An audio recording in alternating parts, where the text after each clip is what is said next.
Three Cavalier players, yes. Yeah, but I actually started at Cavalier. So Cavalier is actually my youth club, my first youth club.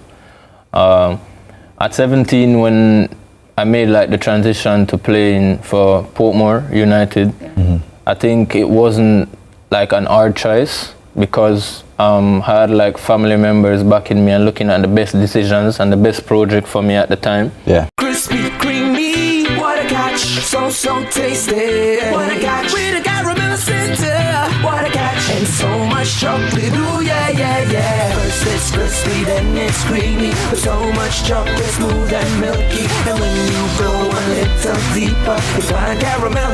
Ooh yeah. What a catch, oh. What a catch, you know we love you. What a catch, oh. First it's crispy, then it's creamy. What a catch. CVM Television is the official broadcaster of ISSA Schoolboy Football 2025. Unauthorized recording, broadcast or streaming of matches or related events is strictly prohibited. CVM Sports ISSA Schoolboy Football is brought to you by KFC, Ping Pong, Catch, Water, Pringles, True Shake, Powerade, Burt's Auto Parts.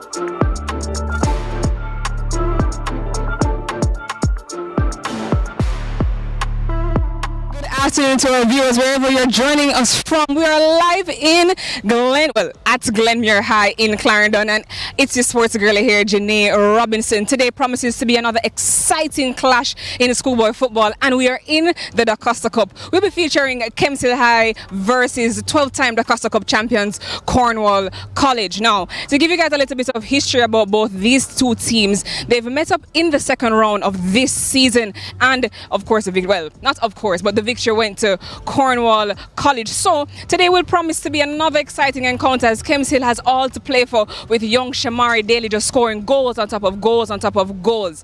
As usual, you guys know I had the chance to talk to both head coaches, both confident in their boys. Let's hear what they have to say. And I'm joined by head coach of Kemps Hill, Coach Keegan Mitchell. As someone who is both a physical education teacher and proud alumnus of Kemps Hill High, how does representing your alma mater add to the motivation as you approach today's matchup?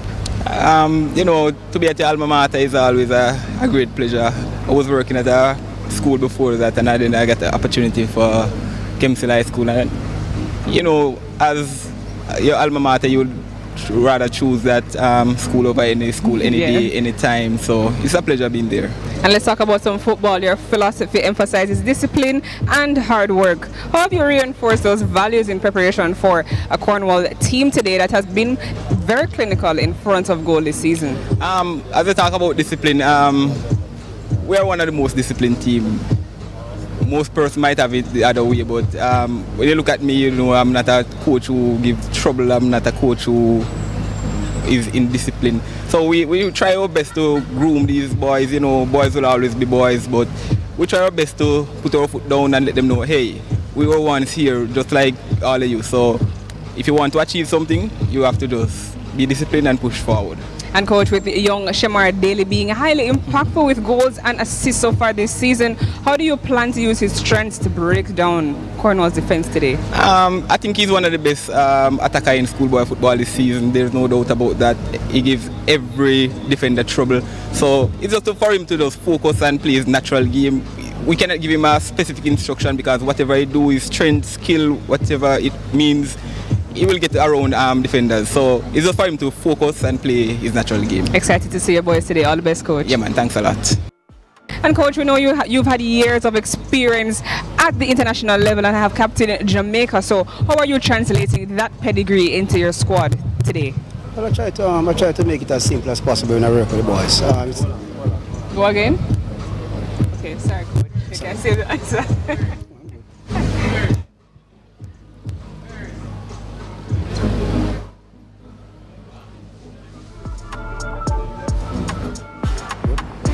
I'm joined by the head coach of Cornwall College, Coach Hector Wright. Coach, with your years of experience at the international level and having captained Jamaica, how are you translating your pedigree into guiding your squad today? Like I was trying to say earlier, I try to keep it as basic as I can with these boys. Try not to impart too much information to them, as they're a pretty young group. So as time go along, I'm pretty sure they will grasp everything that is coming from me, and that would make them even into better players. The young Carlando Morris has been exceptional in exceptional goal scoring form this season, 22 goals to his name. How do you ensure that the team balances feeding him while remaining unpredictable in attack? Carlando have to understand his importance to this team. He understands that he's a trigger person. He's doing well for himself, and as long as he continues doing that, I'm pretty sure the boys will support him, in the game. So he just have to be, as I would say, not really react, but very, very proactive in what he's doing.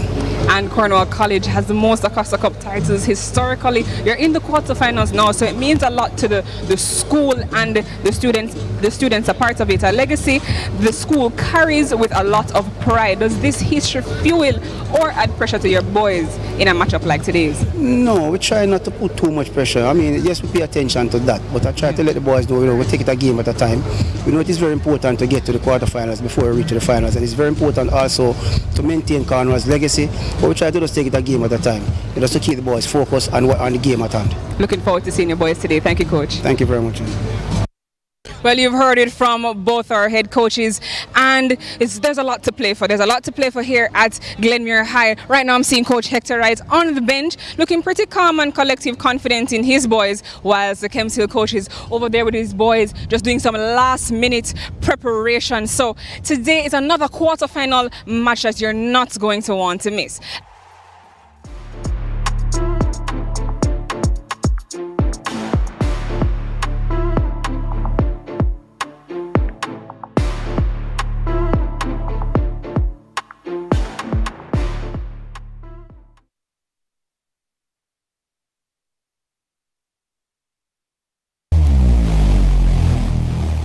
Where it all begins. The quest to become great. Inspired by those who went before them, these four boys dream of playing in the ISSA schoolboy football competitions. Will he score this for Casey? Will he score? It's a shot, it's a goal! And it's a shot, and it's a goal! And Casey has won the Manning Cup, and they will play Clarendon College in the Olivia Shield.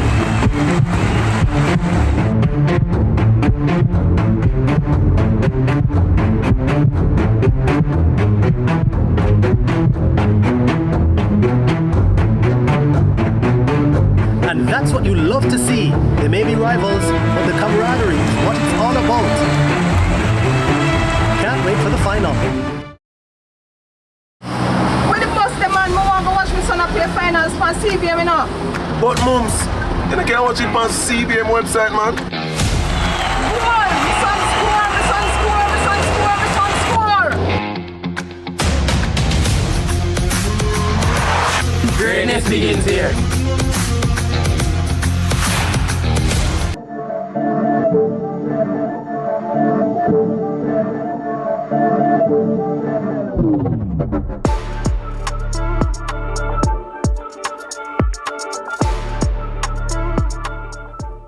We look forward to seeing what the fate holds for these two teams when they clash in this quarterfinals of the DaCosta Cup encounter. Zone A, Group A, Kemps Hill High. They come up against Cornwall College, and it's live from Glenmuir in Clarendon.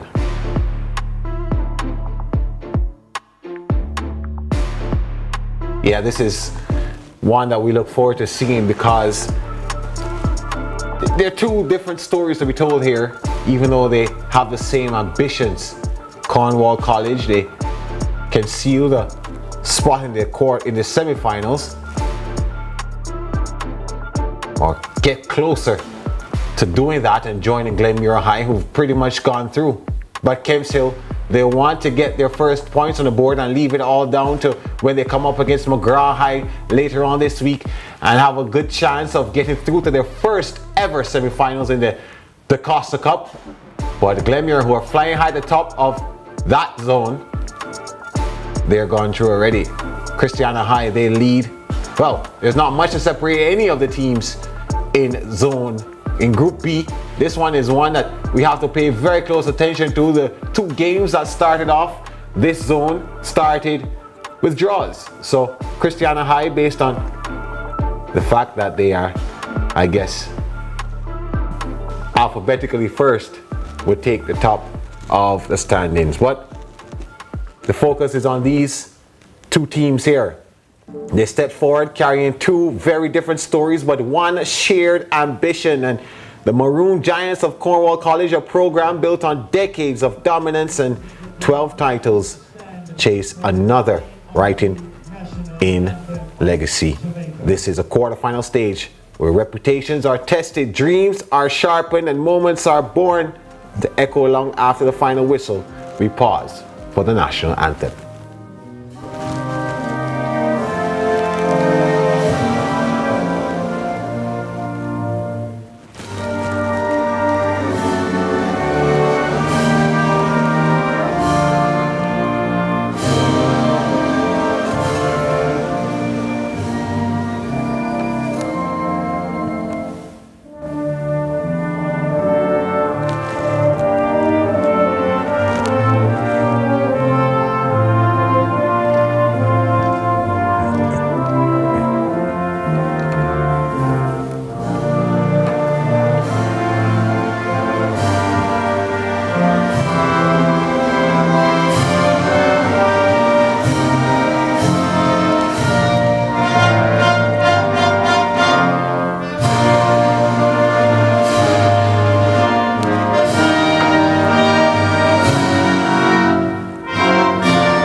As the teams greet each other, it's reminiscent of history meeting hunger, tradition meeting ambition. And for Cornwall, a win keeps their legacy alive.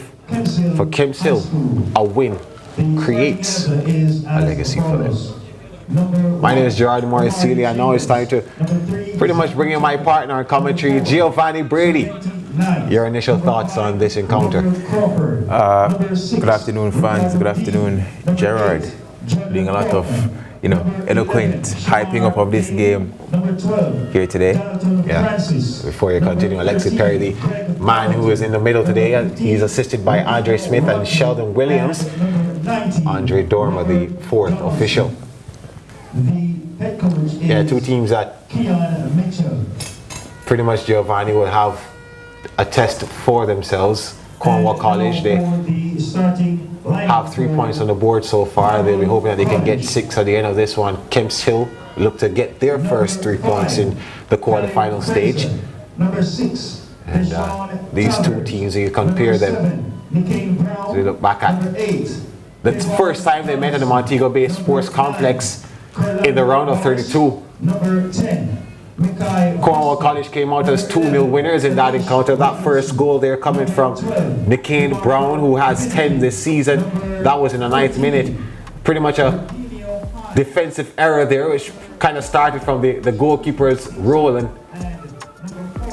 then they followed up there with Amishe Robinson, who was able to come away with the second goal in the 78th minute and provide a 2-0 win for Cornwall College. So they'll be hoping, Giovanni, Cornwall, that they can produce more of the goods that they did against Kemps Hill in the round of 32 and get another win here today. Yeah, Cornwall College have played pretty good football so far this season. I think, we know a win here today brings them through. Kemps Hill needing a result to keep any hope alive. If they lose here today, then they're pretty much out of the competition. A draw gives them a slim chance, but they definitely need a result. Cornwall College have been playing phenomenal football. Glenmuir already through, so one of these two teams looking to join Glenmuir in the semi-finals. And I think this is a very, very tough, a very competitive group. The two teams that are at the top of the group are Cornwall College, Glenmuir. A lot of people have those as the two teams that are, could make a difference, could win. Yeah. Could win the Costa Cup. So Interesting fixture here today at Glenmuir. Very beautiful pitch, I must say, Glenmuir. You know, I saw it earlier and I was just, taken aback. They've done a lot of work there, and I hope the football can live up to the standards of what we're seeing there at the surface at Glenmuir High. Well, these two teams have it all to play for. And I know that they will leave it all out onto the pitch. Cornwall College, a team that has won in every decade except the 70s since they've won in 1953. They're yet to win a title in the 2020s, but we'll see if they can get closer to that as kickoff.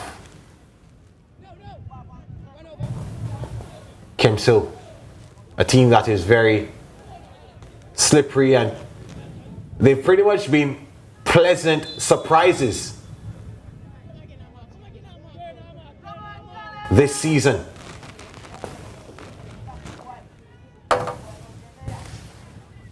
Yeah, Kemps Hill having played some beautiful football this season. The highlight being when they defeated Glenmuir at home earlier in the first round. Another Clarendon-based team there, Glenmuir, as we mentioned, who are also in this group with Kemps Hill. So they've had some pretty good results. A game that they had against Sets was marred in a bit of controversy, but outside of that, getting to the quarterfinals of the Costa Cup, very, very interesting, very important, and very promising from Kemps Hill.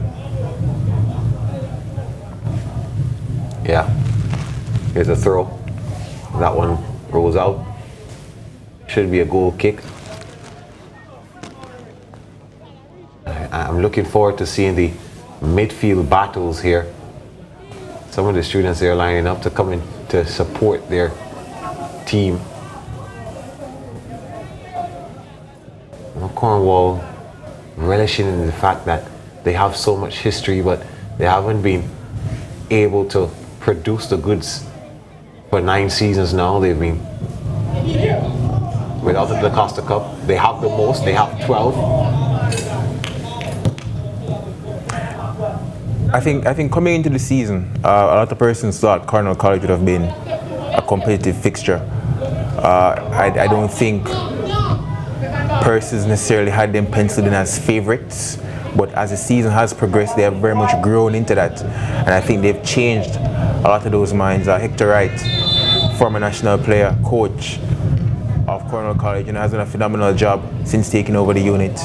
He's gotten them to this stage where they are almost through to the semi-finals. Yeah. Free kick for Cornwall College. Marco Finnegan tried to find a way through, and the shot comes in from Nickade Brown, but was wide. So there's the intent. You can see early, Giovanni. Early signs there from Cornwall College, breaching the Kemps Hill defense so early in the game. Nickade Brown not able to catch that one as cleanly as he'd like, but early warning signs here for Kemps Hill.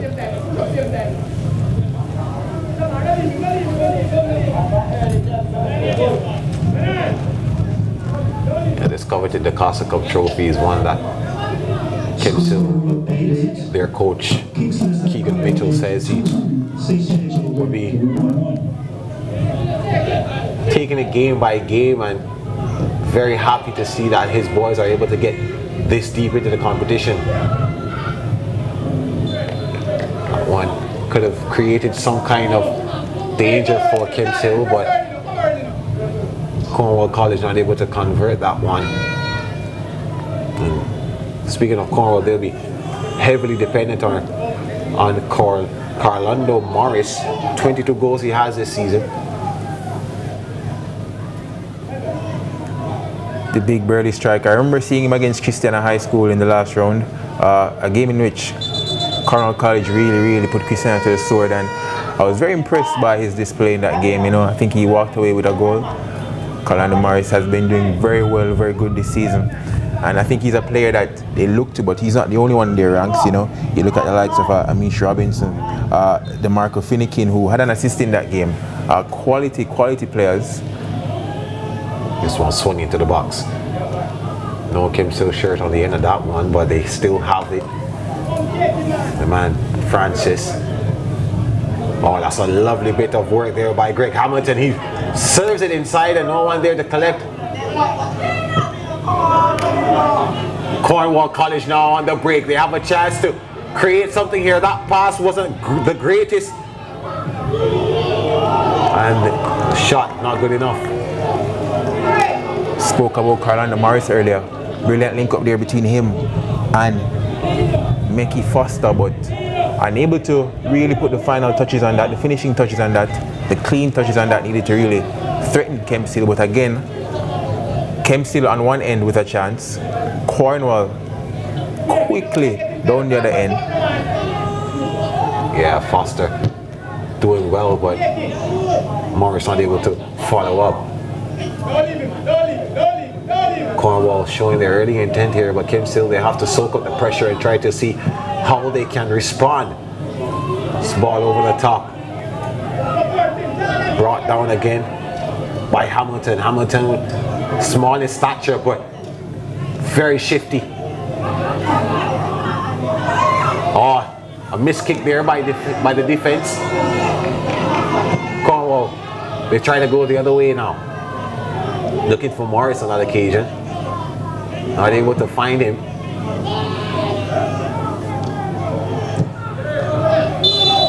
So far in this encounter, probably Cornwall College with the 3 clearer chances, but Kemps Hill not giving up, giving as good as they get.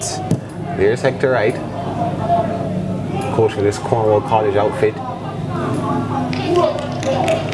Greg Hamilton on the right wing there for Kemps Hill. Looks like he's a very threatening player. He's going to be a handful for Cornwall College today. Yeah, there's Keegan Mitchell.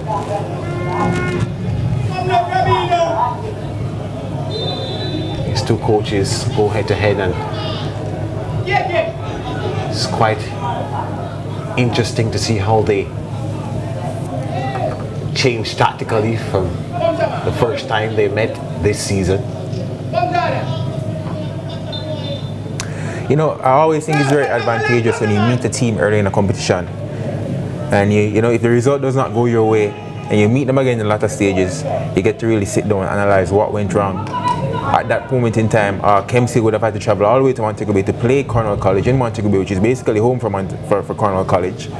Now you're in Glenmuir, more neutral ground, probably closer to home for Kemps Hill. So I'm expecting a better battle, and I'm expecting Coach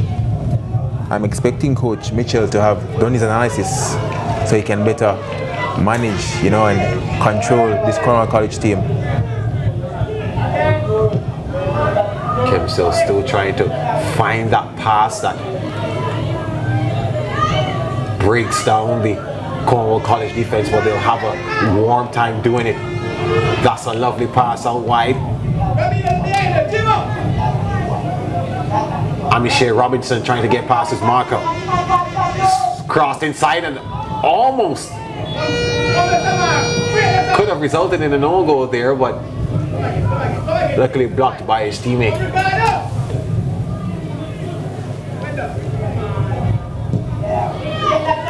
Kemps Hill playing the long ball game. Shamar Daly running that one down, but didn't have the afterburners to catch it out of play for goal kick.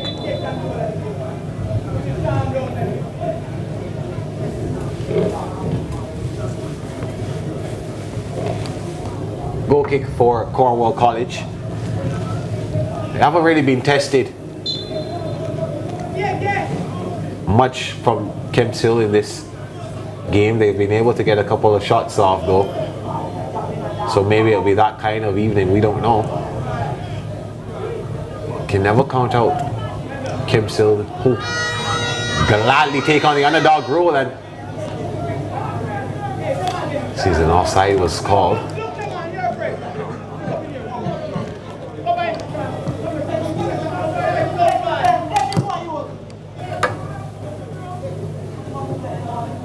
I think Cornwall College, or rather Kemps Hill, have done well of in trying to stabilize Morris. can Cornwall College will keep Greg Hamilton out of the game. Ambitious shot there from Ricardo Dean. Didn't get much. Cornwall come away the other way. Going the other side. Trying to be patient. Lovely pass through. Thought of the shot. Gave himself a little bit more space.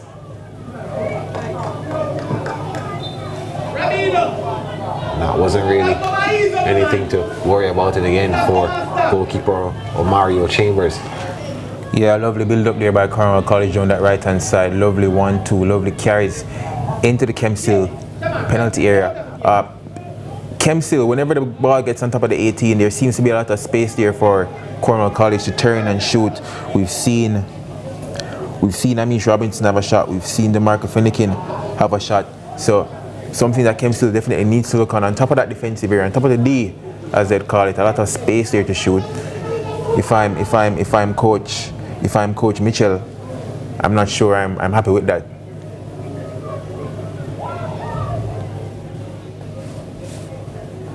Ball served inside. Trying to head that to one of his teammates there, but it falls to a red and yellow shirt.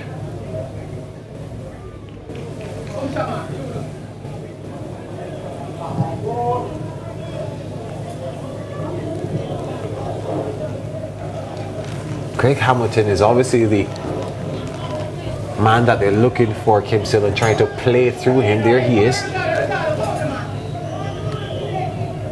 Small figure, but big heart. Shamar Daly on the other side, but clearly, again, as you'd have mentioned there, Hamilton, whenever Kemps Hill get the ball in their half, they look to launch it long to him. He's done well so far to hold off his defenders and try to progress the ball, try to create some threat. Cornwall College will definitely have to be wary of that.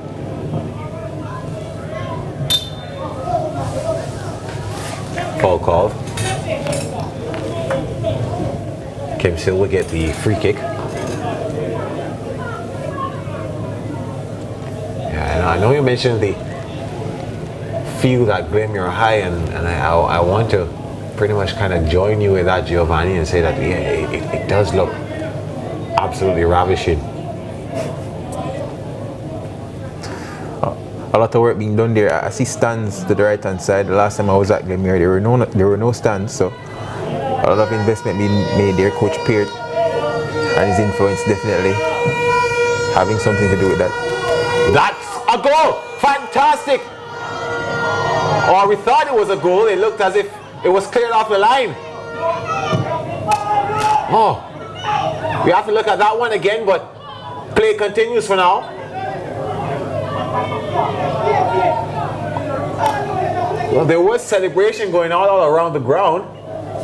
From where I am, I'd love to see that one again. Ricardo Dean, I think, with a lovely free kick, a lovely set piece. We've seen set pieces taking over football. And the same thing here in schoolboy football as Hamilton goes on the right hand side. Lovely chop inside. Hamilton passes it at the top of the box. Referee Perry raves off the cries for foul. Kemps Hill. Long range shot. That one is wide. Yeah, we need to see that one again. I saw Ricardo Dean's service in that one, and it looked as if it was just cleared off the line. Good job there by Rodino Hines. Collected it and cleared it away. That could have been the first one for Kemps Hill. For a second there, I thought it was a goal. I think you thought the same thing too. Yeah, we did hear the celebrations as Hamilton has served a lovely ball. It's him and the goalkeeper alone. He decides to pass, and just like that, the underdogs are roaring. Are they clucking? Phenomenal goal there by Robert Donaldson. But the man that we kept on hyping up, the man that we kept on mentioning, Hamilton, with all the work, breaking that offside trap, cutting inside and making a fantastic decision here to cross the ball. Empty net for Donaldson to score. Kemps Hill 1, Cornwall College 0. Robert Donaldson now has his 5th goal of the season. And it started with this beautiful pass. Hamilton could have taken a shot, but opted to square the ball. And all that was left for Donaldson to do was to tap it home, and he obliged. I think that was Jordan Faulkner with that pass there. Phenomenal pass. A few things about that goal. Hamilton breaking. Hamilton, timing his run perfectly to break the offside trap, and then making a good decision to make that cross, not taking a shot, finding the open man to an empty net. Brilliant play there by Kemps Hill. And if that is not indicative of how the underdogs plan to bite back, I don't know what is. Cornwall College now, they have a lot to think about. Remember that they didn't have a goal scored on them the first time these two teams met, so Kemps Hill now have already shown that they've learned from that encounter. We spoke about Kemps Hill. We spoke about the result that they had against Glenmuir earlier in the season, that 1-0 result, and they're here today again, leading Cornwall College 1-0. Giant Killers, this is the time to beat that. They need a win to go through. But simply phenomenal here from Kemps Hill. Yeah, Kemps Hill, of course, will be desirable of a win, desiring a win. Good work there by goalkeeper Chambers. When it comes back at Cornwall College, that's a lovely last ditch challenge there by Robinho Rodney. Kemps Hill will have to try to defend this lead as best as they can. Coach Mitchell says he's a very humble guy, but I know that he's bursting with joy. Yeah, Coach Mitchell, he mentioned earlier that he doesn't like to make trouble. Yeah, this could have created something here for Cornwall College, and this effort here by Rodney, good tackle to ensure that Cornwall will have to just settle for the set piece. But we were talking about Coach Mitchell earlier. He says he doesn't like to make trouble, but I mean, his Kemps Hill team causing a lot of trouble in this group so far. They lost their first game to Glenmuir, but that was only a marginal loss, 3-2. Glenmuir, a team that a lot of persons, including myself, have as favorites to win the Costa Cup. So playing them pretty close in their first game, here taking the lead against Cornwall College. This year seems to be the year of the unfancied or the unheralded teams. So we have Eltham in the Manning Cup doing very good. Can Kemps Hill raise their hat and be the equivalent in the Costa Cup?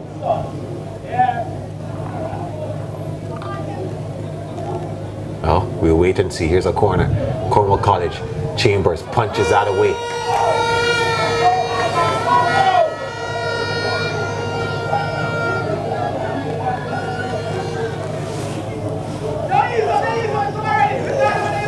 Cornwall, the question is, how would they respond? Kemps Hill looking for another one. Shamar Daly running down the right hand side. He does well to cut back inside, serves it up, and it's another goal. The underdogs have bitten again. Kemps Hill strikes, Clarendon rises. Greg Hamilton, assister, or provider rather, turned goal scorer, switching flanks there with Shamar Daly, who did some phenomenal, fantastic work after that initial run by Dalton Francis, reclaiming the ball, going down, and these two wingers have been, giving Cornwall all sorts of nightmare, all sorts of problems, all sorts of troubles. That was a fantastic bit of football again. Started with Shamar Daly, who picked picked up the ball from the midfield and then decided to take it on a run of his own. I mean, it wasn't the best finish from Hamilton, but it was just enough to ensure that it would land into the back of the net. I think a bit of luck on his end. A bit of a scruffy finish there. Lovely chop back. Here's Hamilton again, trying to find someone else in the box. Cornwall College in all sorts of trouble now.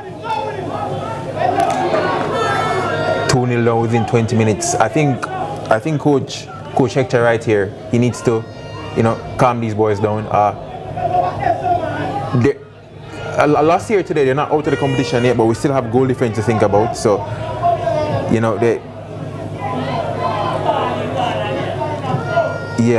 needs to catch a grip. It's still early in the game, a lot of time left back. You can't be going to the 38th minute, second half, too many goals down. So Coach Hector right there, I think he's going to have to do something, take the reins, do something. Yeah, the Sean Talbot there, the captain who came in with the tackle.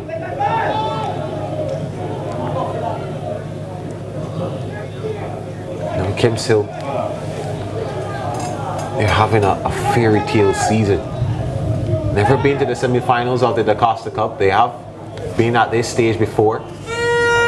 2014, the last time before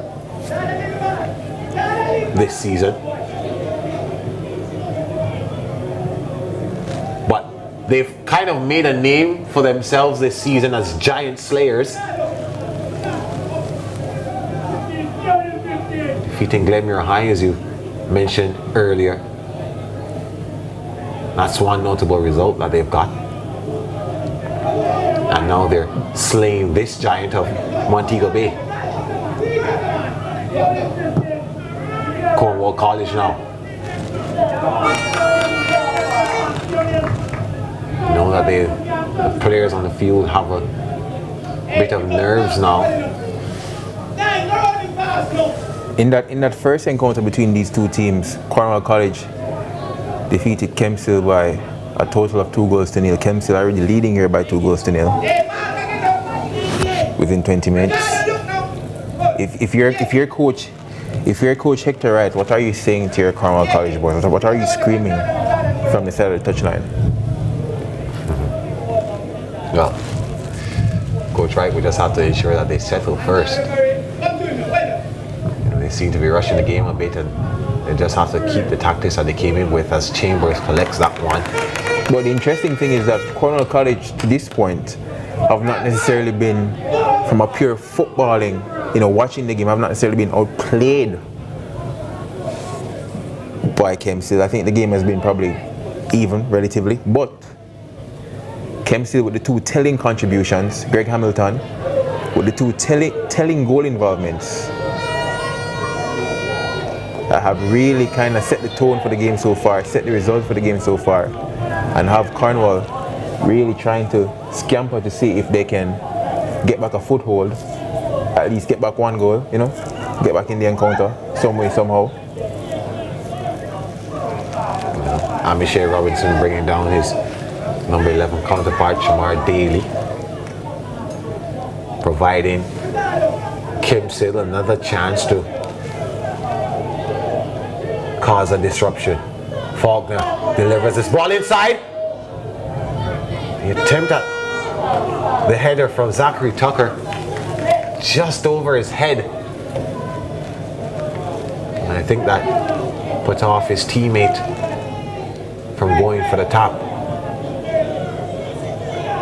But Cornwall College will be breathing a sigh of relief that they don't have to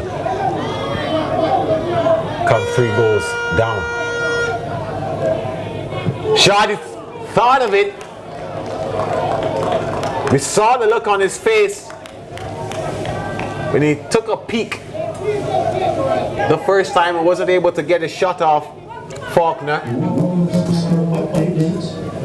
So Kemps Hill are showing their aggression, and one of the things I love to see is their confidence at going for goal, taking their shots, and even in how they play, Kemps Hill. Interesting to note, Cornwall College seemed pretty intent on playing the ball out, splitting the two centre backs, starting from the goal kick. But Kemps Hill, as soon as that ball gets played to the right back, or as soon as that ball gets played into the midfield, they're all over Cornwall College, and they have not to this point managed to deal with that, as efficiently as you need to when you're deciding that you're going to play out from the back. And those high turnovers to this point have proven that, as a bit of a problem, a bit of an issue. A bit of an issue as we see that shot there being deflected by Cornwall College. A bit of an issue for Cornwall. Sometimes you have to kind of switch it up when it's not working one way. You tell your centre back, or you tell your goalkeeper to go long for a bit. Add that variation to the game. But Cornwall College seem very insistent that they're going to play short. It's not working to this point, but let's see. Yeah, only 25 minutes into this contest. So,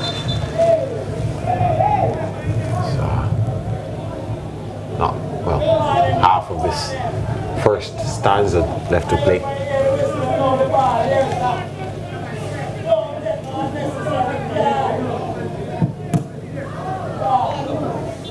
Cornwall College, they need to regroup a bit, trying to play to their strengths. I think Kemps Hill have been successful in getting Cornwall to play their game.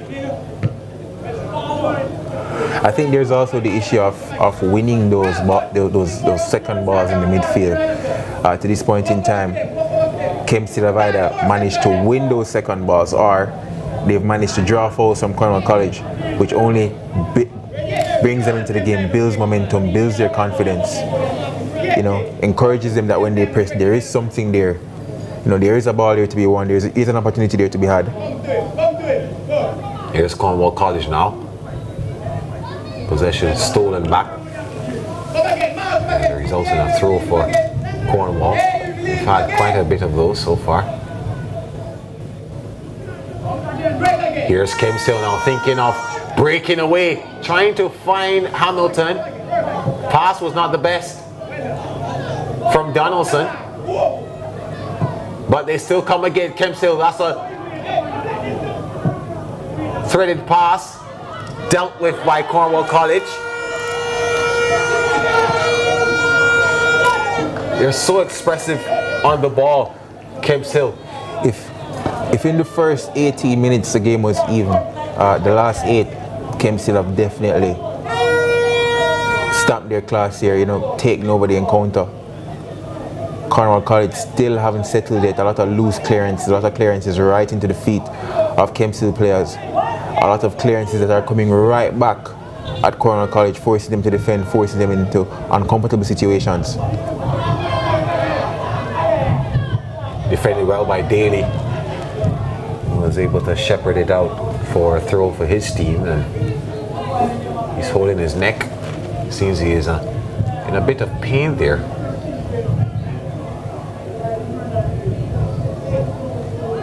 Daly, the man who has 15 goals this season, their top goal scorer, Kemps Hill, he came up with the assist earlier, supplying Hamilton.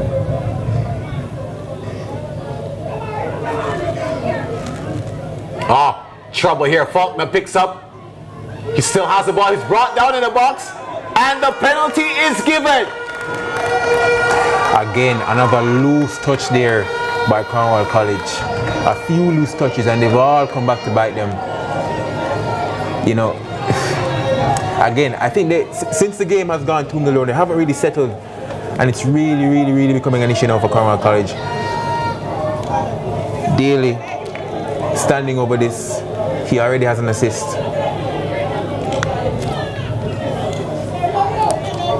Yeah, here's a look at it again. Ball not cleared away properly. One touch too many from Fraser. And Daly converts the penalty. Kemps Hill writing new history with every strike. They go 3-0 up.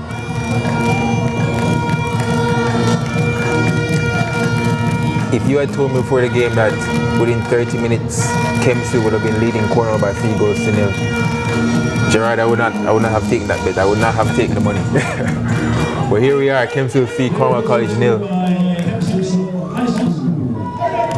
Yeah, so here's what caused the penalty. 1 touch too many there from Khalid Fraser.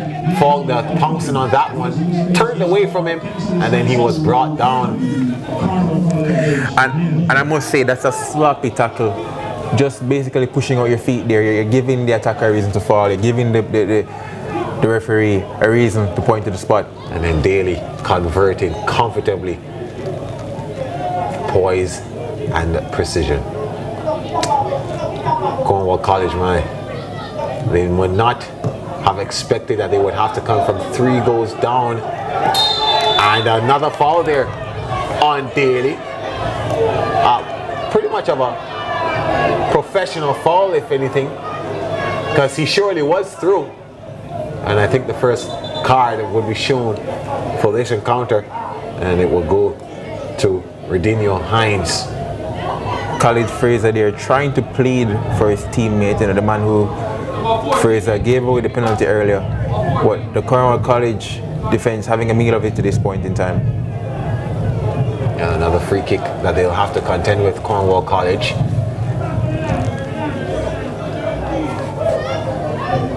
It's always difficult when you meet a team and you beat them the first time around. It's so early in the competition because you never know how they can improve. You never know what they will come with the next time you play against them. And because of your confidence having met them already, you can suffer from what Cornwall College is suffering from here. That kick is wayward, pretty long, and no damage done for Najani Blair.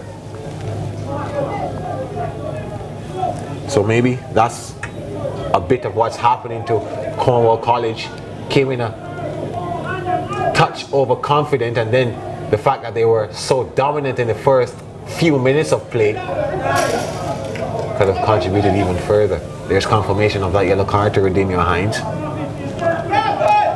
Corlando Morrison holding up the ball there, or Corlando Morris rather holding up the ball there, winning a throw in. Cornwall College now with a chance to get their first goal, and it amounts to nothing. The danger was there slightly. Amishay Robinson trying to find Morris, who did take the shot and was ably saved by Omario Chambers. Maybe the best opportunity they've had since minute 11 in the game. Not a lot coming for Cornwall College so far. They need to make use of these small opportunities, these half chances to try to get back into the game.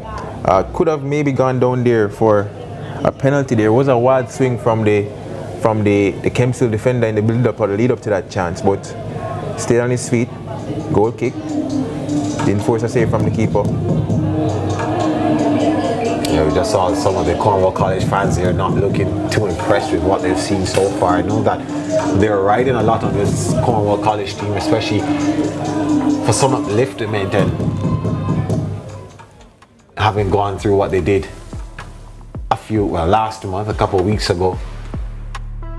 But here's Cornwall College's best chance so far. There you see that pass there, trying to find Corlando Morris, so the ball eventually fell to Amishay Robinson, and the shot was wayward, and Robinson did try to salvage that, but he was not able to. Keegan Mitchell, the Kemps Hill coach, smiling from ear to ear, but he knows that the job is not done yet because they still have lots of time to play. You're only into the 34th minute of this encounter, so you have to first get to the end of this half without conceding. Omario Chambers there went down. The reason why we had a water break, Kemps Hill custodian, but I'd beg to explain that maybe that water break more so benefits Cornwall College. They're the ones that have their backs against the wall right now. Play resumes. Having almost Cornwall College lost total control of this game from what seemed to be a promising start in the first 10 minutes, but looking to rebuild.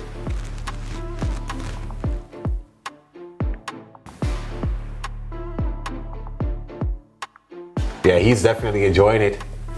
It's not in the starting 11 today, but Jerome Bernard, well, Omario Nelson rather, is enjoying the game thus far.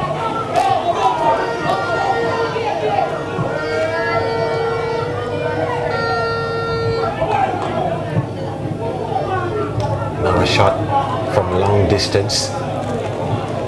They're not afraid to take their shots, especially that man Faulkner, who has 5 goals this season.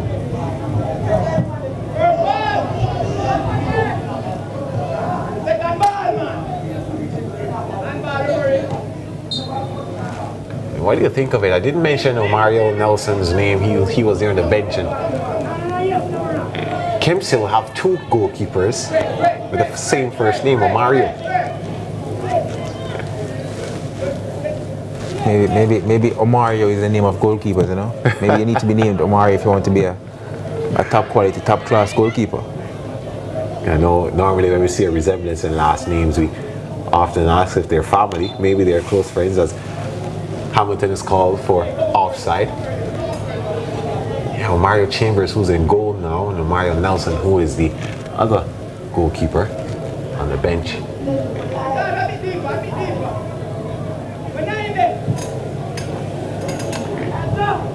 35 minutes in, Kemps Hill, yes, if you are just joining us, that is the correct scoreline, 3-0. It could be 4 here if all goes well. Daly trying to get to that one and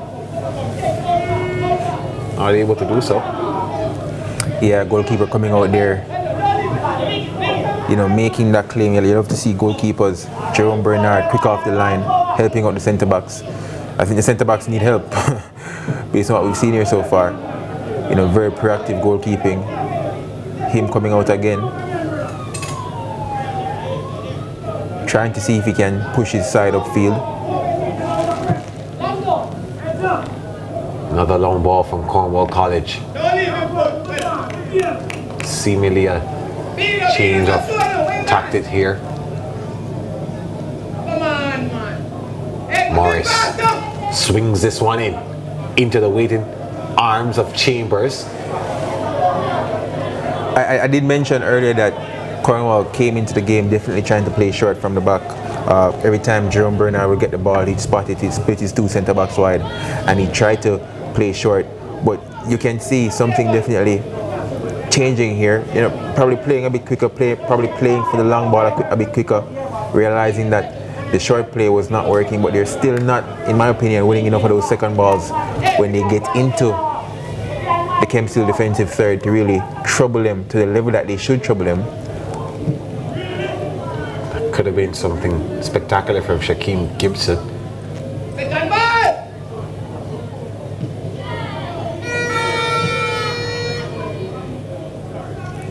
Hamilton clears that one away. Morris looks like that type of striker. You know, those target man striker. When he's had the opportunity, he's held up the ball pretty well here. So I think that could be an avenue for some sort of a result. Cornwall College coming for some forward. sort of a change. Hines, the man who got the yellow card.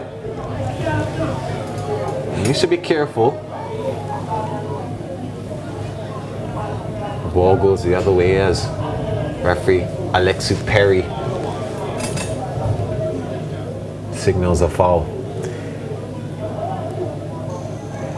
We were seeing some fans there in the stands, not too much emotions on their faces. So I'm assuming they're either neutral fans or they're Cornwall College fans. Yeah. Let's take a look at that one again. He was trying to create something there, and just a bit of a coming together. Daniel Hines. A dangerous coming together, but a coming together nonetheless. Yeah. It's important to note that this result here today, well, if this result holds rather, Kemps Hill are not necessarily through and Cornwall College are not necessarily out, but what it will do is make life at Cornwall College a whole lot more difficult. Well, Kemps Hill could get their first 3 points of this quarterfinals. And they will be level on 3 points with Cornwall College. Yeah, it has been a Pretty big story for Kemps Hill, the underdogs. It started with this goal, a lovely ball from Faulkner to Greg Hamilton, who squared it for Daly. That was the first one, or rather for Donaldson. That was the first one, the 5-goal man this season now. And then Daly turned into the supplier, finding Hamilton, who created the first goal. A scuffy finish, but a finish nonetheless, and they were 2-0 up in the 19th minute. Lovely, lovely chop back there from Daly.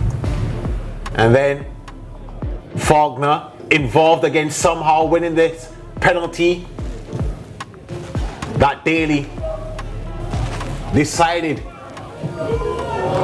was going to convert. And as we're back here, Daly again going for the shot, missing out on that occasion, going high over the crossbar.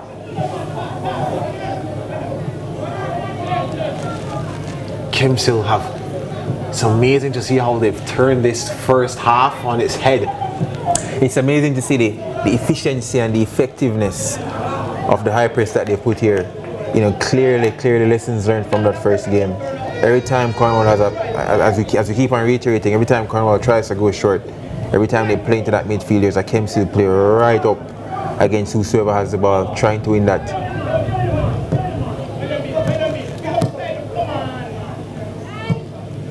Cornwall College now, that could have been a dangerous pass. Hamilton, flashy, dashy, step in, trying to get past. I think he ran that one out, and pretty good defending there by Shaquem Gibson. You know, both of these two teams playing, you know, high risk, high reward type football, but at the moment, all the reward seems to be going to Kemps Hill. Lovely pass. Here is a chance for Gibson! Off the crossbar! Morris follows up though, but he's offside. No, the goal is given.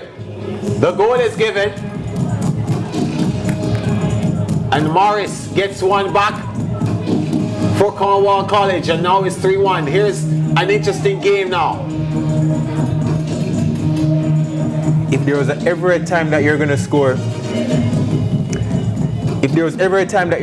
to give your team a lifeline, 3-0 down, going into the half, it was now. Brilliant play there, brilliant shot after goal by Gibson, not fully dealt with by the goalkeeper. And Morris, we've mentioned Morris consistently, there to finish what the goalkeeper could not have controlled. And Cornwall back with a slight glimmer of hope in this encounter. The best time to score is right before the half, and they still have more time to potentially claw back this lead a bit further down. It's not been a classic first half here from Cornwall College. I'm sure this is not what they would have expected. However, here's a chance for Gibson again. Gibson! I don't know how Robinson missed that. And by the looks of it, he doesn't know either. Wow. That should have been 3-2, really. That should have been 3-2. Was that the chance? A lot of time left. But was that the chance to really put some pressure on Kemps Hill, who have had it all or mostly their own way here in the first half? Yeah. Shaquem Gibson, who seems to be the man now to take control of that left flank. Lovely link up there, play there. Morris involved, Gibson with the cross. Yeah, Foster just could not finish it. Oh, here's a chance now for Fletcher, trying to square that one to Hamilton. That pass wasn't the best from Donaldson.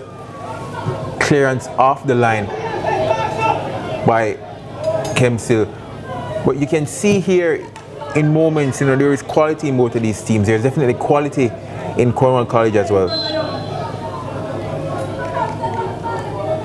You know, this encounter, even though it was 3-0, definitely not over. It would not appear to be over. Cornwall may have something to say, but they need to react. They have reacted, but they need a bigger reaction, you know? Indeed.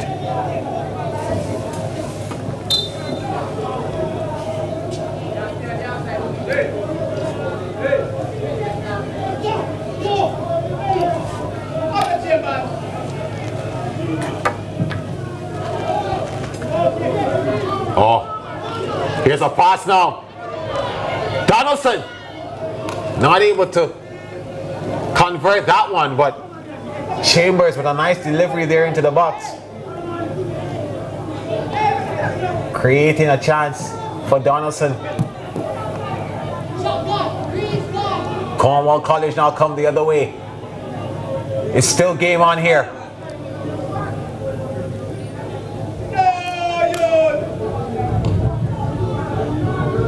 Cornwall College sticking to their principles. You know, they've played short the last few moments, and despite it not working early in the game, it has worked. They've managed to play through the lines in these last few minutes.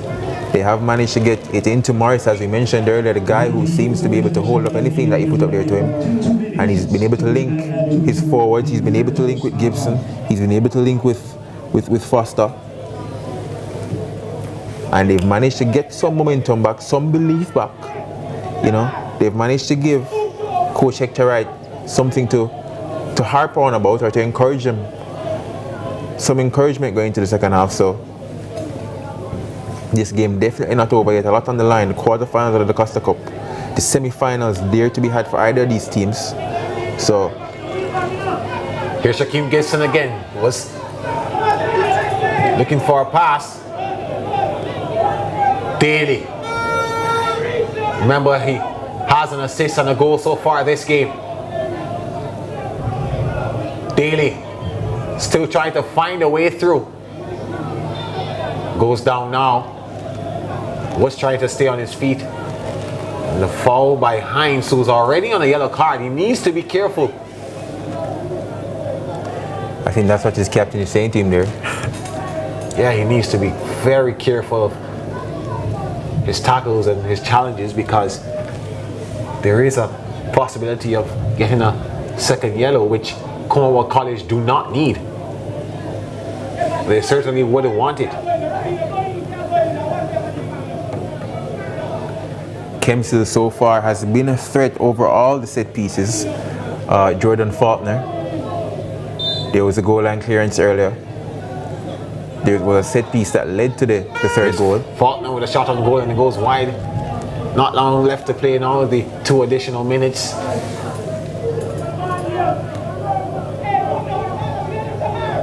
Can Kemps?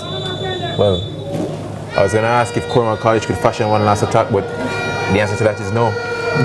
So that signals the end of the first stanza of this encounter. What an encounter. It has been 4 goals so far in this one. And we're only halfway through. Kemps Hill, they lead and the underdogs are barking and biting. But Cornwall College, they stand on the shoulders of a legacy. And at halftime, Kemps Hill with a slight advantage. 3-1 over Cornwall College.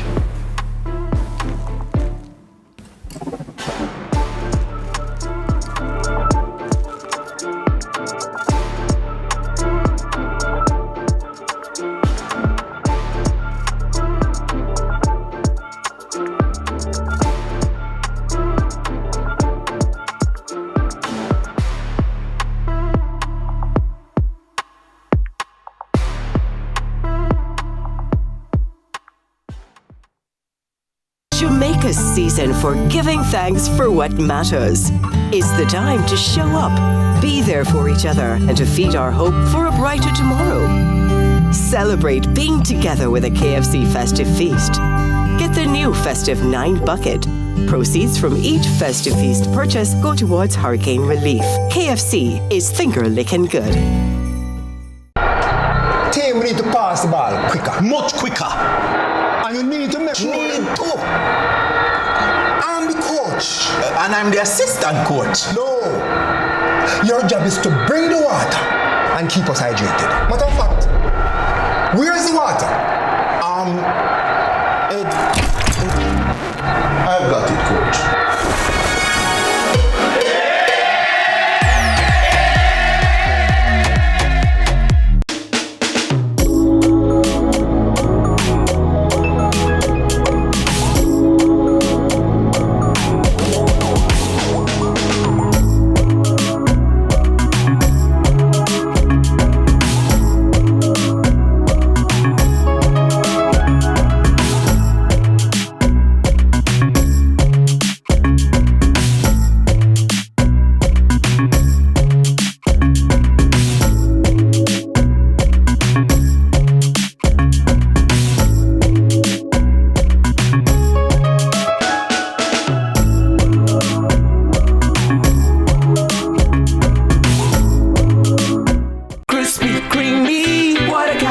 so, so tasty. What a catch. With a caramel center.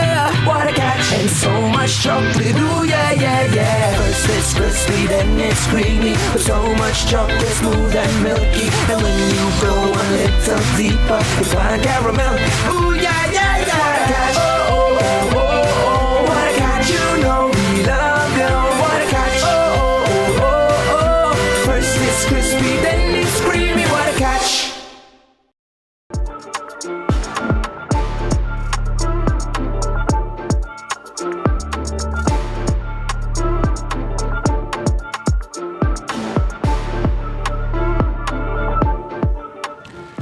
Well, it has been phenomenal scene so far. This encounter between Kemps Hill and Cornwall College in the quarterfinals of the Manning Cup Group A. And as you can see there, yes, Kemps Hill, after losing to Cornwall College in the round of 32, they've flipped the script and lead here 3-1 at Glenmuir High. This is how they've went about their business. It has been an entertaining game so far. Started with Cornwall College dominating for about the first 8 or 9 minutes. This was the first chance that they had. Went to begging, and this was the closest thing we saw. We thought we had our first goal at this point when Jordan Faulkner rather, came up with this beautiful pass to Greg Hamilton, who served it up on a platter for Robert Donaldson, and he was able to convert for his 5th goal of the season. Look at that. Hamilton has been good, and it proved dividends on that occasion. Kemps Hill was up 1-0 in the 15th minute, but they didn't stop there because they went on. Daly running down that right side. Shamar Daly skipping one defender, giving it to Hamilton, who was the supplier of the first goal. He turned a scorer. And the Kemps Hill, they were up 2-0 in the 19th. And Hamilton, he loved it. It didn't stop there. Faulkner has been good. A bad pass, not controlled properly, and he was brought down in the box by Khalid Fraser. And the penalty awarded. Skipping past him. And it was an easy decision for referee Alexi Perry. And Daly stepped up to convert in the 30th minute. Shamar Daly involved in the assist to Hamilton, then turned in supplier, and it was 3-0 at that point. Cornwall College did have a few chances. Not able to control that one. Carlando Morris, the man who they relied on for in the 43rd minute. But eventually they got something to look out for. Gibson, the shot crashing off the crossbar, and there is Morris to slot it home afterwards. You really think that Omario Chambers, the custodian, could have done a lot better there? Yeah, but Morris helped himself to an easy meal. He moved to 23 goals this season. Shaquem Gibson continued to supply, and you felt that one should have been an easy goal to slot home to make it 3-2. Kemps still had one final chance in the first half to go up another goal. Got past the goalkeeper at that point and was trying to find Hamilton Donaldson, but he was not lucky. Kemps Hill, they've had 4 shots on target from their 10. Cornwall College only 3 from their 8, and had 14 fouls in this encounter, and 8 of them went to Cornwall College. The lone card so far in this game showed to a Cornwall College player, 2 corners to Kemps Hill, 1 more than Cornwall College. They've had 3 offsides though. That's 2 more than Cornwall College. And Kemps Hill, after running ragged for 8 minutes of the first half, 58% of possession, they ended to 42% for Cornwall College. But 3-1, they lead, and they'll be hoping they can keep that. as the game continues. Janae Robinson, report for us, please. And we're here with the fans in the stand. We're still here at Glenmuir High, and the result at halftime is 3-1. 3 goals going to Kemps Hill. I'm now joined by the manager for the Cornwall College team, Mr. Anderson. Cornwall College team, my apologies, Mr. Anderson. Of course, this is not the result you want at halftime, but we do have 45 minutes of football to play. What have you seen so far that you are just not pleased with? Well, the defense wasn't good in the first half. There was a lot of errors. I think the first goal was definitely offside, and then we conceded another goal and then a penalty. So, but we came back. It could have been 3-3, and for the next half, we'll be stronger. I'm glad that you brought that up, because when we look at the pedigree of Cornwall College, we know that you guys have won the Costa Cup time and time again. So this isn't anything new to you in terms of struggling a little bit along the journey, right? As we continue in the Costa Cup, or I just would say for today's match, what are some of the things you think that needs to be improved on for you guys also to come out victorious? Well, our number one goalkeeper is on a red card, so definitely that we started the game. There's a little problem there, but it's just the midfield. We need to step it up, step the tempo up, and I think we are going to be okay. Okay, well, you've heard it from the manager. But before we go, as usual, you know, I need to find out a prediction. What do you think that this matchup, what do you think the final score for this matchup will be? I don't think we are going to be on the losing end. That's all I have to say. All right, big words from Mr. Anderson. And we're back with more football for you on CVM TV. Thank you, sir.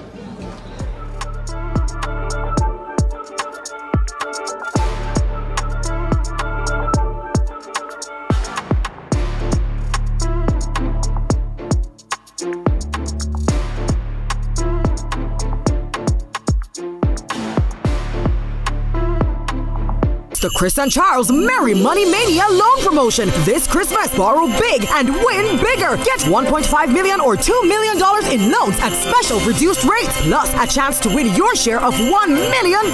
And new customers get double entries. The promotion runs from October 15 and is now extended to January 30, 2026. Visit any Chris and Charles branch or chrisandcharles.com for details. Chris and Charles, making life merry again. Conditions apply. Authorized under Section 58.3 of the Betting, Gaming and Lotteries Act. Where it all begins. The quest to become great. Inspired by those who went before them, these 4 boys dream of playing in the ISSA schoolboy football competitions. Will you score this for Casey? Will you score? It's a shot, it's a goal! And it's a shot, and it's a goal! And Casey has won the Manning Cup, and they will play Clarendon College in the Olivia Shield.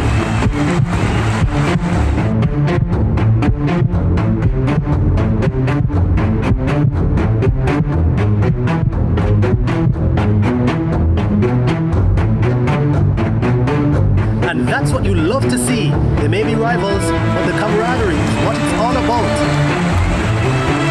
Can't wait for the final. When the bus the man, I want to watch my son play finals for CVM, you know. But mums, you can't watch it on CVM website, man. Boy, my son score, my son score, my son score, my son score. Greatness begins here. The rivalry is back and the stakes are sky high. This December, Jamaica's Sunshine Girls storm into London to face England's Vitality Roses in a 2-match Horizon Netball Series showdown. And we're bringing every second to you live on CVM. On Saturday, December 13 and Sunday, December 14, cheer on the Sunshine Girls as they defend their dominance. Match time, 9 a.m. 2 teams, 2 battles, 1 island. Battered but not broken. Feel the speed, the energy, the fire. Sunshine Girls versus Vitality Roses, live from the Copper Box Arena. See it happen only on CVM TV and CVMTV.com. Where it all begins. The quest to become great. Inspired by those who went before them, These 4 boys dream of playing in the ISSA schoolboy football competitions. Will he score this for Casey? Will he score? It's a shot, it's a goal! And it's a shot, and it's a goal! And KC has won the Manning Cup, and they will play Clarendon College in the Olivia Shield.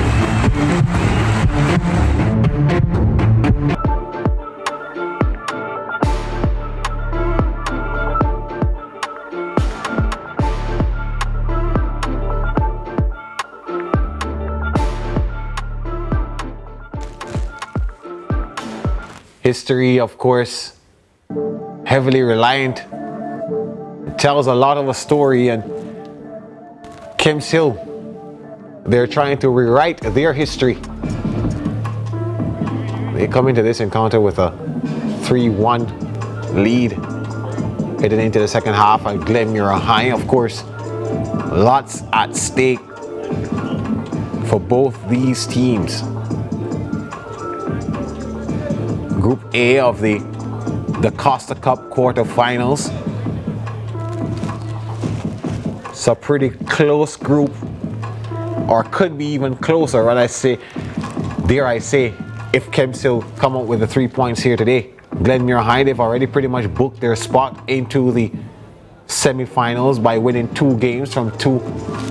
Well, 2 from 2. They're perfect so far, but Cornwall College, who have the 3 points, if they stutter here, they'll have to fight to join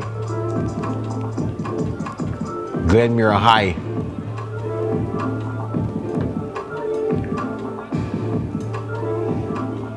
Kemps Hill. I mean, if we look at it, Giovanni, Glenmuir, they still have some work to do, because Cornwall College, if they get the result against them, they would move to 6 points. Kemps Hill, if they win against McGrath, would move to 6 points as well. So it would then come down to goal difference. So even though we do see Glenmuir High with the best advantage to get into the semi-finals, they're just 1 shoe in. Off now for the second half. Substitution for Cornwall College. Number 14, Rodinho Hines, is replaced by number 13, Shaheem Bernard, in the 46th minute of play. Cornwall College will change at halftime.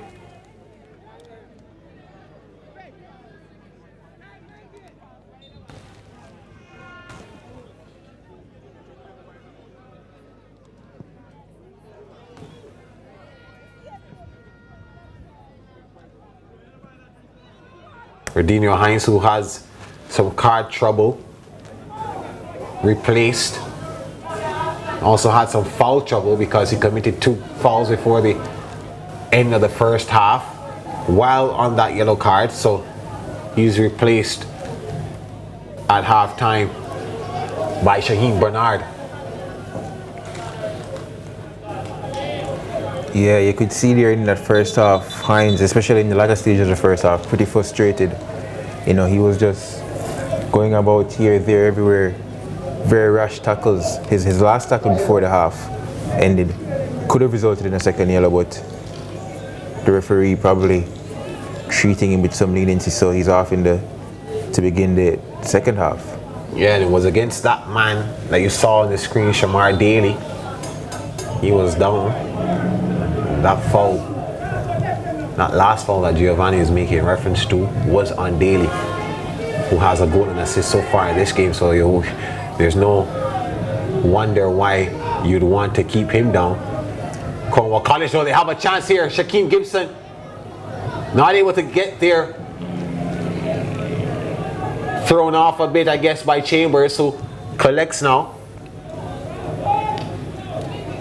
Cornwall College in this first half, I was looking, well, in the second half, I was looking, and their defensive line is basically at the halfway point or at the half line. So, you know, that clearly shows you the intention that Hector Wright has set them up with here in the second half, to really see how compressed they can make the pitch between the forward line and the defense to kind of peg Kemps Hill in, but Kemps Hill here managing to break free.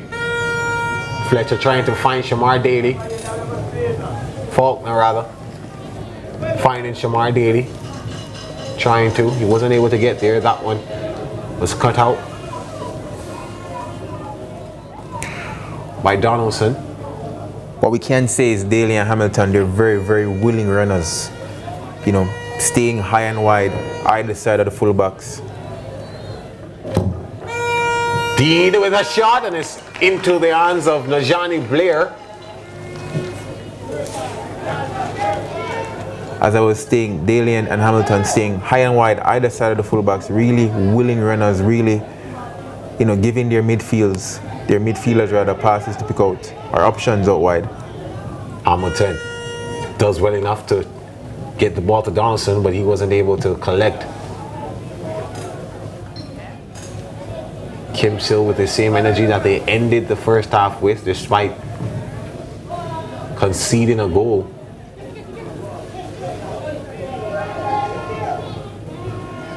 Long throw, quick throw into the box. Gibson with a chance. Off the post and out. Gibson has made a real difference since moving central. And that was another one that could have resulted in Cornwall College one goal behind Kemps Hill, and that's why I said it's a slight advantage, because anything can happen. The throw from Donaldson there, controlled very, very well from Gibson, who manages to get a shot off, but hits the upright and out. And Gibson, again, if I remember correctly, he was the one who fluffed his lines, did not finish that chance earlier in the first half. He really should have 2 goals here. Cornwall College should really be level with Kemps Hill, but not managing to equalize or not managing to make advantage or to take advantage of the chances that they have created so far this game.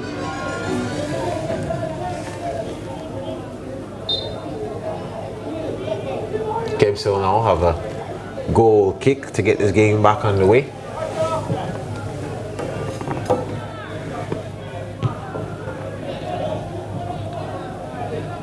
Cornwall College will fancy their chances as Kemps Hill try to go forward now. Here's Donaldson with a nice cheeky pass, and Hamilton now out there on the left side gets the ball, plays it inside, and not much can be done there by Robert Donaldson.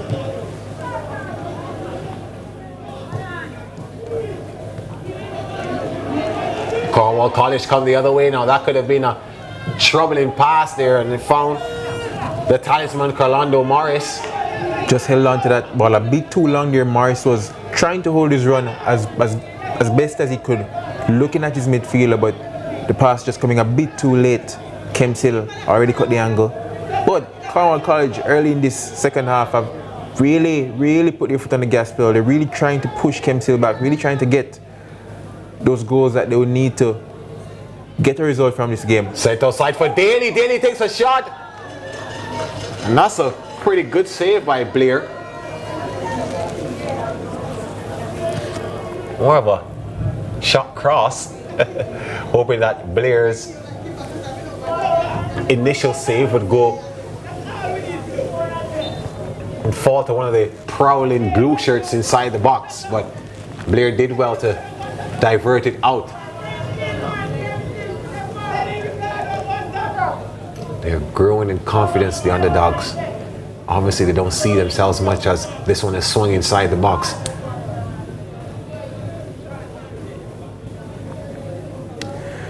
I think what we've noticed from this game so far is that Cornwall clearly have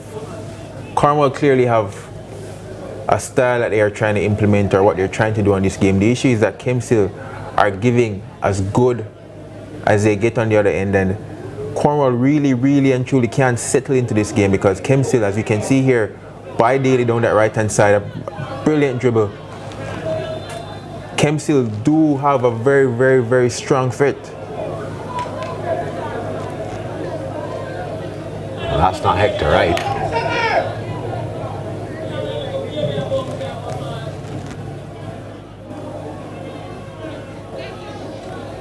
Kemps Hill again come away with it. Faulkner.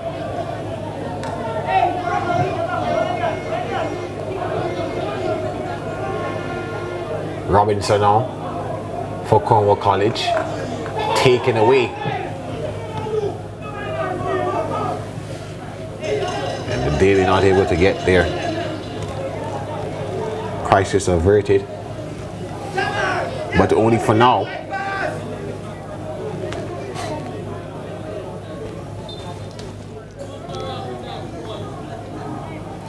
Deshaun Talbert, the Cornwall College left back, has had his hands full this game, whether it be Daly or Hamilton rotating, coming over there to that left back side where he is.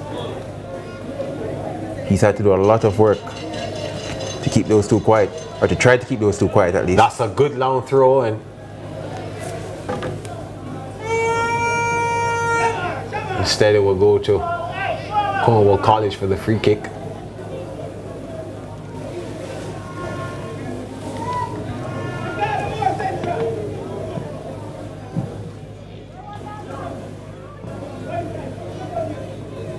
Morris.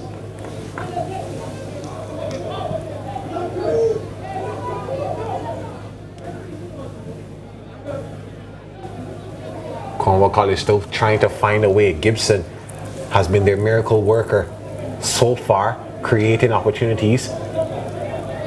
Can he create more chances for them? Already has one in this half.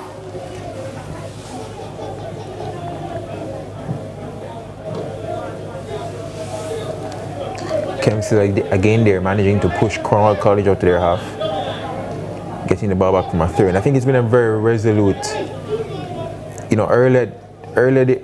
resolute display here from Kemps. Their presence definitely felt. They're not shying away from that physical battle. They're challenging for everything, fighting for every ball, as you can see right here, right now. Dean, ball falls to Faulkner, who plays it out right to Daly. Probably a little bit too much on it, but Daly, good enough. Cuts back. It's swung inside. No one there to collect. Probably a little bit too much for Hamilton, who does well to keep it in the box. Hamilton. Threat. Not too much for Blair. But it is a little bit too hot for Cornwall College. Kemps still very, very combative. Winning every second ball, winning all their headers. And then when they manage to transition into the final third, Daly and Hamilton consistently providing threat, good decision making, skill, ability to really trouble that Cornwall College defense, to really ask questions of the goalkeeper. Kemps still very, very impressive so far this game. Here's a look back at it now. Daly did well, of course. Similar play to get that goal to Hamilton earlier. They tried to link up again. That cross was not as good as the one in the first half. That led to the second goal. But Hamilton, as ambitious as he is, still trying the shot, but it went wide at that point. Morris, offside. Flag goes up. Gibson, who moved into a more central position, has really taken control and turned into the architect in this Cornwall College team. He's done well. Here he is again on the ball. Shaquem Gibson tries to find Morris. That's a lovely pass played aside, but again he's offside. Mario Chambers immediately goes at his defense. Ricardo Dean, the man at the end of that lashing. 2 times in quick succession there, Kemps Hill able to threaten, or Cornwall College rather, able to threaten the Kemps Hill defense.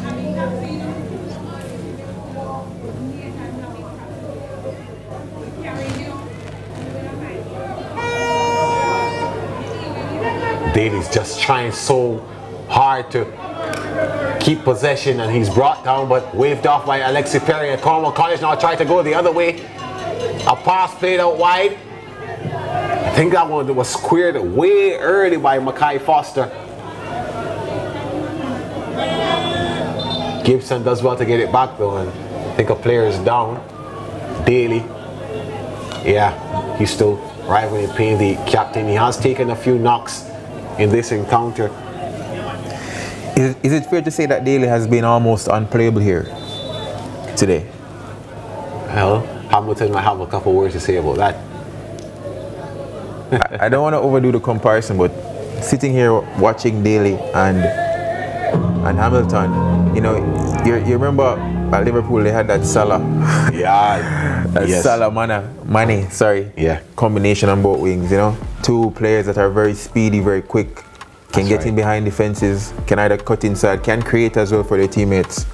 Yeah, very, very, very, very good attackers here from Kemps Hill. As Daly receives some treatment, but Kemps Hill here, I wouldn't say dominating the game, but definitely having the better of it to this point in time, and they've definitely been clinical when they've managed to get into the Cornwall College box. They've definitely provided questions, not all of which Cornwall College have been able to answer, as you can see from that 3-1 scoreline. Cornwall College, you know, trying to build back into this game, trying to get some possession. They've had chances, as we mentioned, Gibson moving into that central role and linking up very well with Morris. Haven't been able to take all their chances, and to be fair, Cornwall College should be closer. Definitely from a scoreline perspective in this game, Gibson 2 lovely chances, one late in the first half, one early in the second half, but they didn't manage to convert. Yeah, it has been a pretty dull day for Cornwall College. But, you know, the game has been very good. Kemps Hill have been phenomenal. That man there, Faulkner, Jordan Faulkner, has been good as well. He, winning a penalty, creating the chance at goal. That one cleared off the line. The last-ditch effort by Shavanti Knight. Again, another chance here for Cornwall College. If I'm Hector Wright, at least from an attacking perspective, I'm saying to my Cornwall College team, continue to do what you're doing. There is a goal in this game. There are goals in this game for us. They haven't managed to score yet, but with the amount of chances that they have created, you'd think that there is a path here for them to get a result. Yeah, we've passed the hour mark in this encounter. Half hour left to play, plus stoppages. So, Cornwall College, they're counting down and hoping that they can get 2 more to at least walk away with a point. The header towards goal cleared away. Still with Cornwall College though, he's inside. And then that cross miscued. Was searching for Morris, who was there waiting, and again Dean not closely marking him. And I don't think Morris is the type of player with 23 goals, one in this game, that you want to give that adequate amount of space to.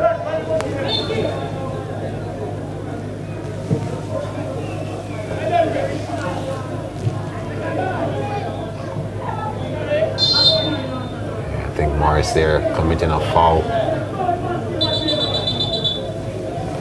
Looks like Dean going down.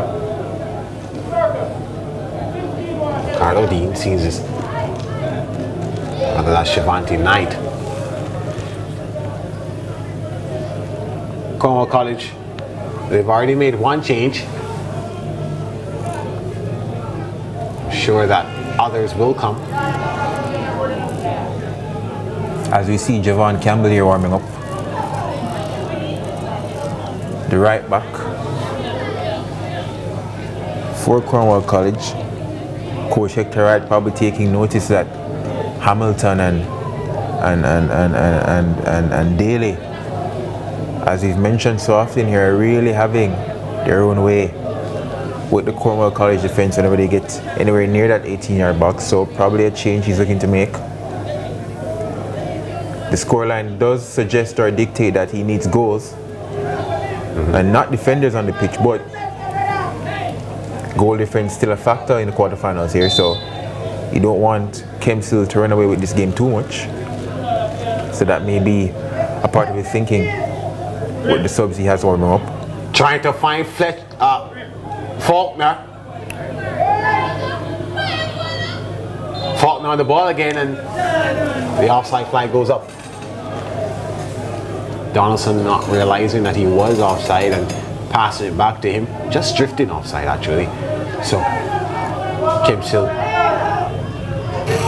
have been causing Cornwall College to scratch their heads a couple times and not able to convert yet in this half, but they certainly are creating the chances.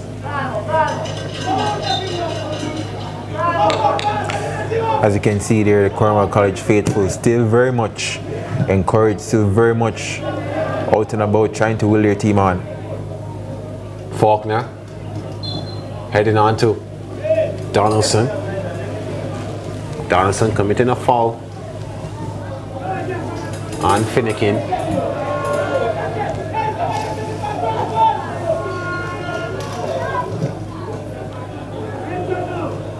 Cornwall College still trying to come forward. There's Morris on the prowl, but he can't get there before Chambers.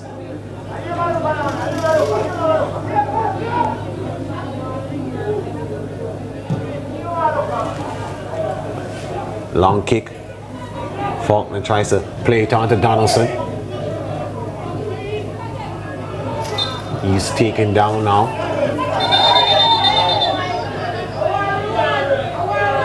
Yeah, I'm sure a card would be shown here to Khalid Fraser, the man who actually the card is shown to Faulkner. So Jordan Faulkner goes into the referee's book. I thought it was going to Khalid Fraser. Did Tucker also get a yellow card there? He did get a stern talking to.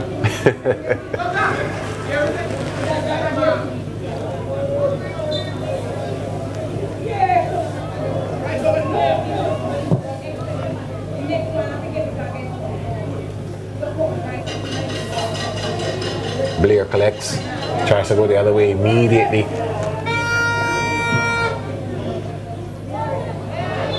And a handball there by Zachary Tucker. Quick restart to play. Trying to find Morris. Instead it falls to Amishay Robinson. Ball inside. Morris, the man again, the target. Number 8 of Kemps Hill, Jordan Crawford, in the 65th minute of play. Cornwall College still trying to get something out of this possession. Offside flag goes up.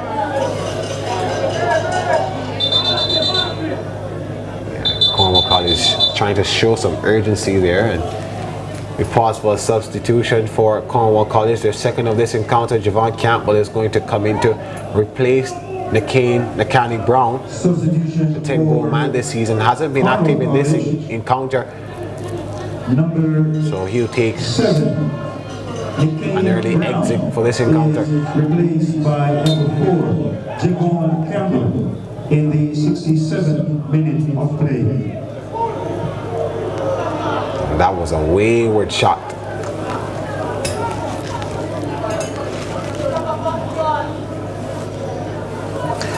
Replacing one of his most creative or prolific players this season in Nakane Brown with Javon Campbell. So does it suggest he's going to a back five? Two wing backs going up and down, providing some width. Campbell there pushing very high up the pitch based on what we're seeing. Not in a traditional defensive position at all. So maybe going for broke here. Here's Shaquem Gibson with a pass on the inside. A weak shot there coming in from the substitute, Shaheem Bernard. And Morris was right on the penalty spot, primed for a cutback or a cross across the face of the goal.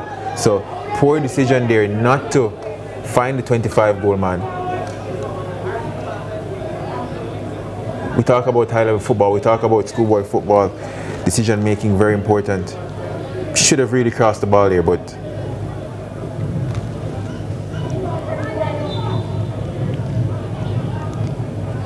the foul committed. Cornwall College keep possession, trying to make his way through their finicky. Looking for Bernard again. Cornwall College keep possession. This one swung inside the box, a low cross, dealt with.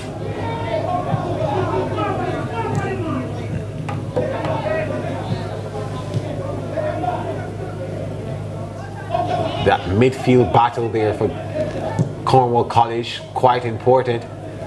Bernard. Offside flag goes up on Gibson.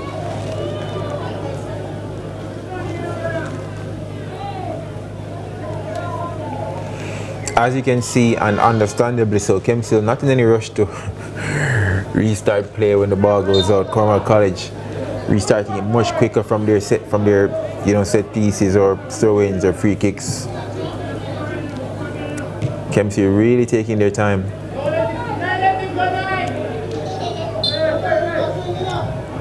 Game has been a bit stop-start these last 5 or so minutes. Cornwall College now. What can they make of this? A pass out wide, and the fast approaching Chambers off his line was able to stop that progression there by Javon Campbell.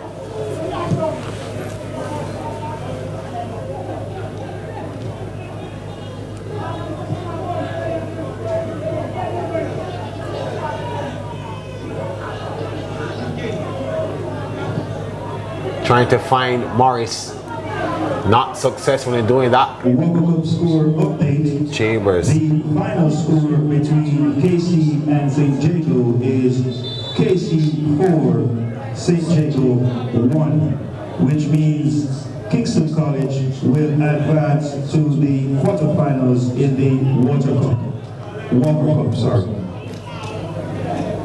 As we see there, Rashawn Thomas warming up for Kemps Hill. Yeah, so you just heard the stadium announcer talk about Kingston College advancing to the quarterfinals of the Walker Cup, which is the knockout cup for the urban area. Of course, Kingston College and St. Jago both eliminated from the round of 16 phase of the Manny Cup. The defending champions, Kingston College, no longer defending their dethroned, and they still have a chance at silverware because they go on now to the quarterfinals of the Walker Cup. Yeah, Hamilton there having a discussion with Keegan Mitchell, his coach, or rather should I say Keegan Mitchell having a discussion with Hamilton. And as I play will resume, Chambers is up, and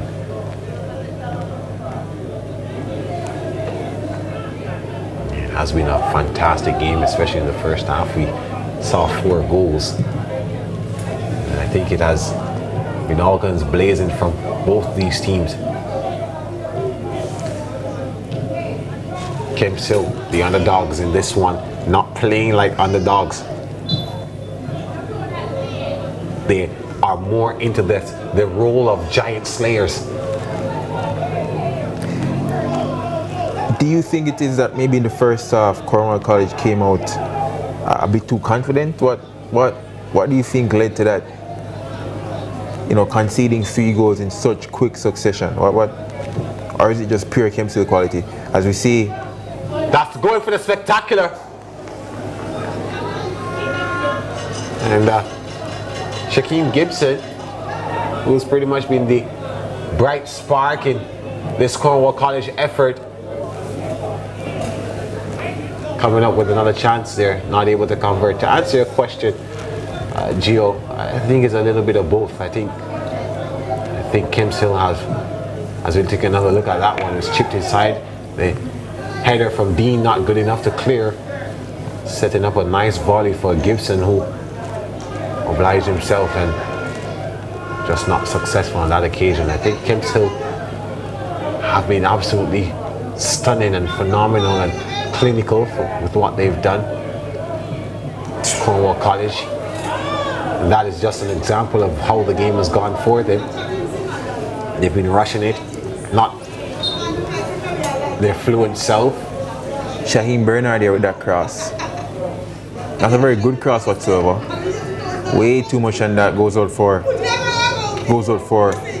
a goal kick. But as you'd have mentioned, I think it's just been the case of the different level of quality in both boxes for both teams. I think Cornwall College have created enough situations to generate better chances or to even generate goals, but they just have not managed to score, while Kemps on the other hand have generated maybe as much as Cornwall, but have been very decisive, very clinical, have shown the cutting edge needed at this level of competition. And at this stage, it's really about who can score goals and who can't score goals. And in this game in particular, Kemps Hill have proven that they have the ability to score goals. As Cornwall is here on the attack, is this a chance? Into the waiting arms of Chambers. That shot there coming in from Mackay Foster.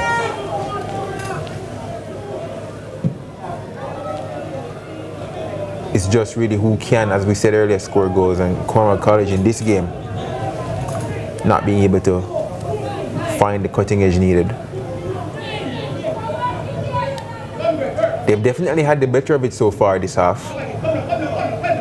Kemps Hill having 1 and 2 runs or forays into the Cornwall College box, but not enough really to add to their tally so far. But one could say that is as a result of game state, Kemps Hill not really needing to attack. They are 3-1 up. Cornwall College on the other hand, staring down the barrel of their first defeat here in the quarterfinals, needing to go forward. So they being the team that have to throw everything at Kemps Hill, and Kemps Hill just comfortable sitting back, knowing that they have the counter-attacking quality of a Robinson, of a Donaldson rather, of a Hamilton, of a Daly, you know, to really provide the threat needed as Cornwall College try to go forward here again. Kemps Hill stopping that potential.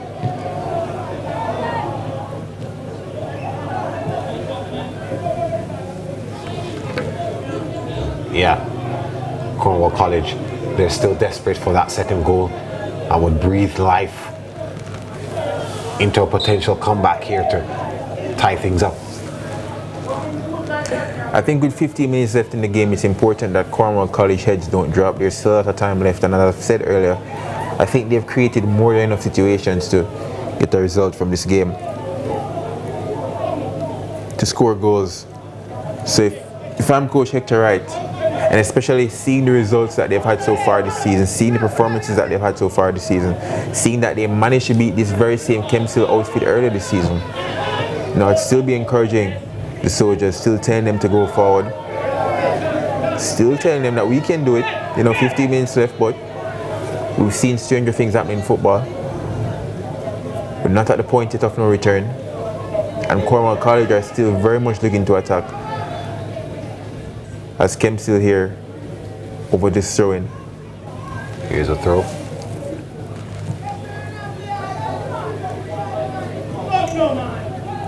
Cornwall College, that one not clear. Donaldson on the end of that one, he tried to play it off to Hamilton, just a little bit overrun.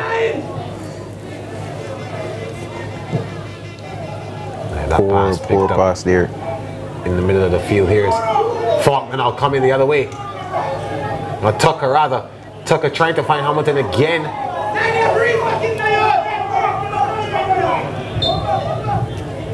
A little tug on the shirt by the man who had to run all the way back, Zachary Tucker. And the Hamilton is trailing.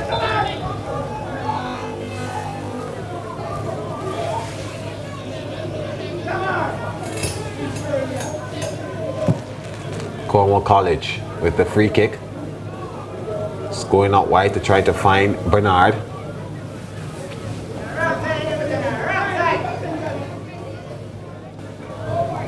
Morris did well enough to get the ball into the box, but Chambers has been absolutely almost flawless. Of course, he conceded late in the first half, but an effort really that could have done better with, but he has been good otherwise. Very quick off his line, Chambers, to claim anything that seems to be providing any threat at all to his defense. You mentioned Morris earlier. A lot of the good things that came from Cornwall College in the first half came through Morris, but so far in this second half he's got a very perennial figure. Dean goes into the book. He's got a very lonely figure at the top of the box. Gibson being the one more involved. Not involved in these last few 5 minutes, but I think if Cornwall College are to get something, you know, it goes without saying that it would be nice if their striker was involved more, but really and truly his overall play, his ability to hold up the ball, drop deeper, give his team an outlet would be very much useful. But Cornwall College at this point in time not finding him much.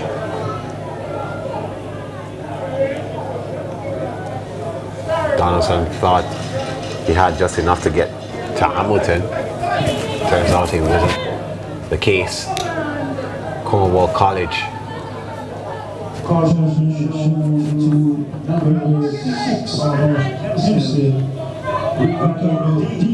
Yeah, they have to put one back here, Cornwall College, and they need to do so quickly.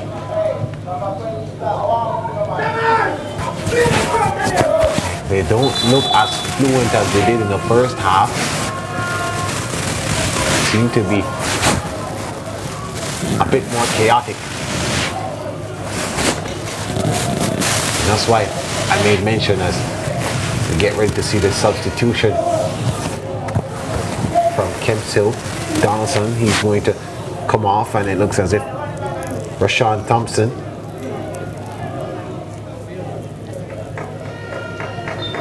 lastly, number 21, Blessing Campbell White, who comes on to replace Donaldson, who has scored the first goal for Kemps Hill in this game. But they come forward now.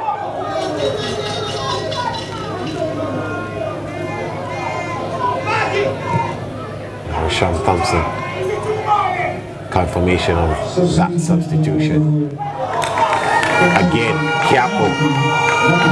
Good.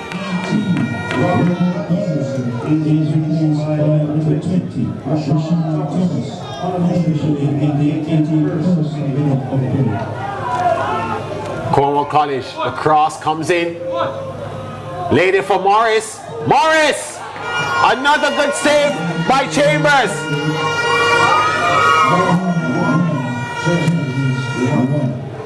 Morris there with a lovely take, maybe having a bit 1-2 minute touches before getting that shot off, but again, as we mentioned, Omari Chambers for Kemps Hill, brilliant save, denying the 25 goal man Morris. Lovely play there by Kemps Hill, by Cornwall College rather. And as we said earlier, if Cornwall College are to get something out of this, they have to get Morris involved. They have to get Morris involved. Yeah, here's a look at that chance again, and pretty much good enough cross there by Javon Campbell, the substitute, and Morris, the ball falling to his feet at some point. He did try to get a shot off the first time, had to find his footing, but again, Campbell, Chambers, equal to the task. Here is Kemps Hill now. Thought of the shot, not able to come off for Faulkner. Here's the substitute in Rashawn Thompson.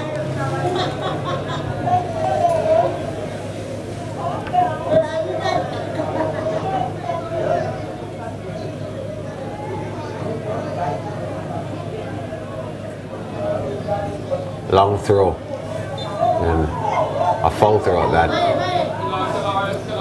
So the ball goes the other way. for Cornwall College to get the throw.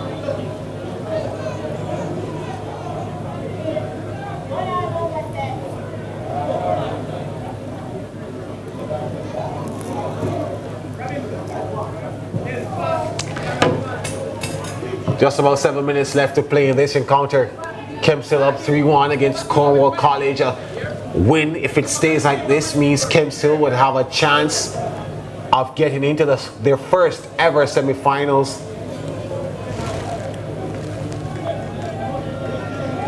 Cornwall College, they'll still have a chance, but they'll have to beat the group leaders, Glenmuir High, to get in.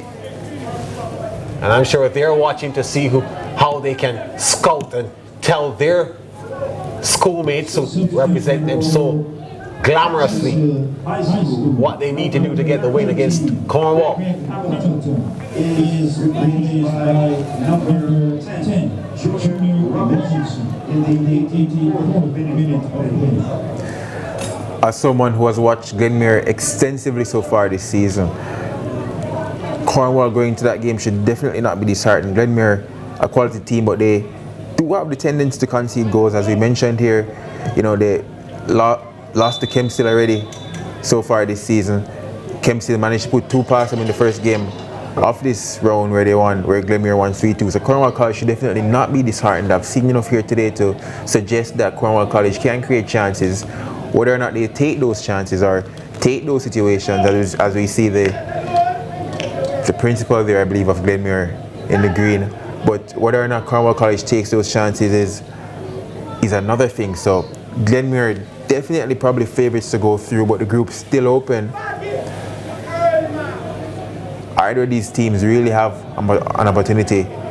Last year finals, McGrath still there. I think they've only played 1 game to this point in time, McGrath. So they probably will be looking at this with us.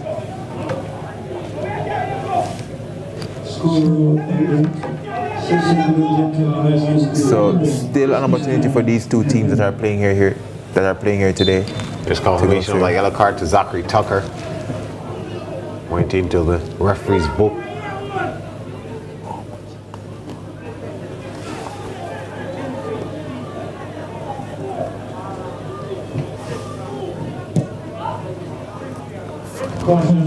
Long ball sent out by goalkeeper Chambers, looking, of course, for the ever so reliable Hamilton. There's that press that they've been playing so well, and that one is loose.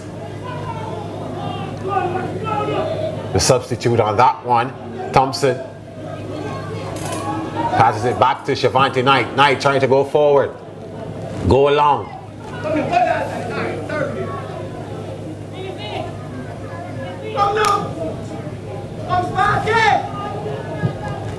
Here's Cornwall College now. Chambers signaling to his back line that he has it.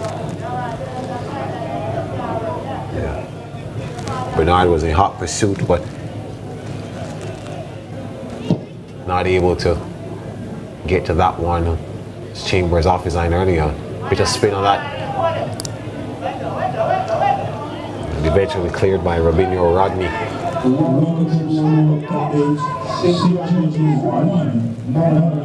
Swung. Tempted to get into the box.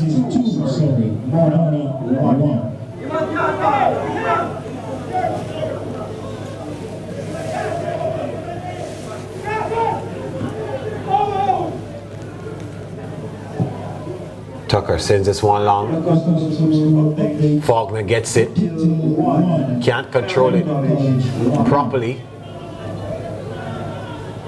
He does well to get away from Talbot. It's brought down now and wins yet another foul for Kemps Hill.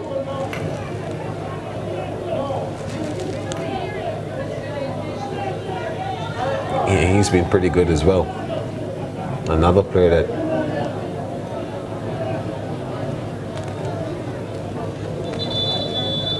Faulkner goes down. Need some attention now.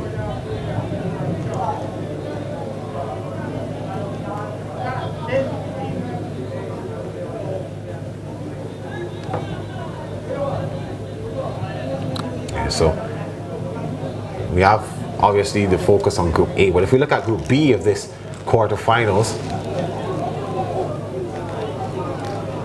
no wins from the one game, should I say the two games obviously, played in the zone, one game each team, two results, draws. That means each team is on 1 point, and the next time they can, the next games in Group B will be very critical for each team.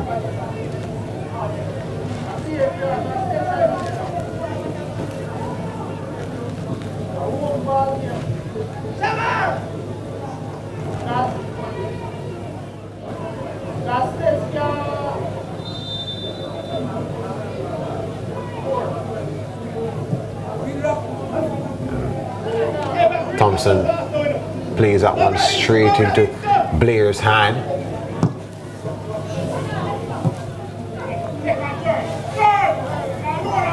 Kemps Hill now trying to come forward again.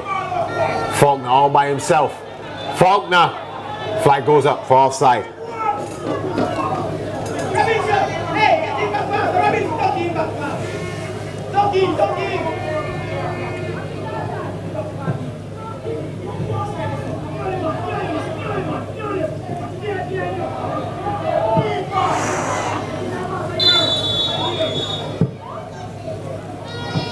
Ball go.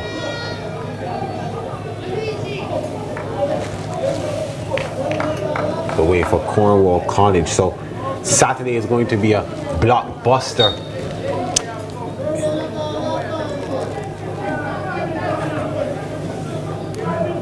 The fourth original is indicated of 5 minutes to be added to the second half.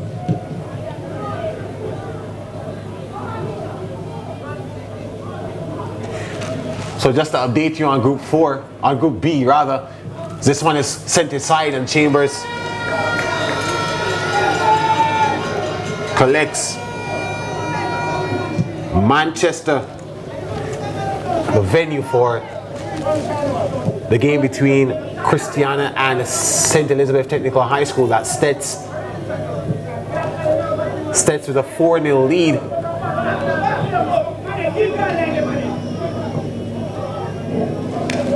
Over Christiana, a win that would send them to the top of the table if it stands like this, because in the other game, as Faulkner tries to find a pass to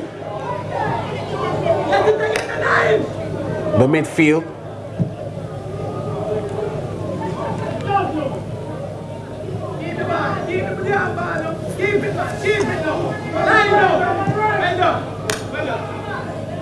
Daly.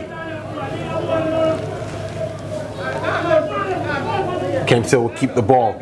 Yeah, that other encounter in Group B, Dentil 1-1 with Clarendon College. So that would mean that they will share a point if it stands like that, which will send St. Elizabeth Technical High School to the top with 4 points. Christiana will move to the bottom. They're at the top right now. Despite all teams being on 1 point, they will move to the bottom with that same one after failing to secure a point from this game. Dentil and Clarendon College would share a point each with the same goal difference. 5 minutes left to play. An additional in this encounter. Just about 2.5 left.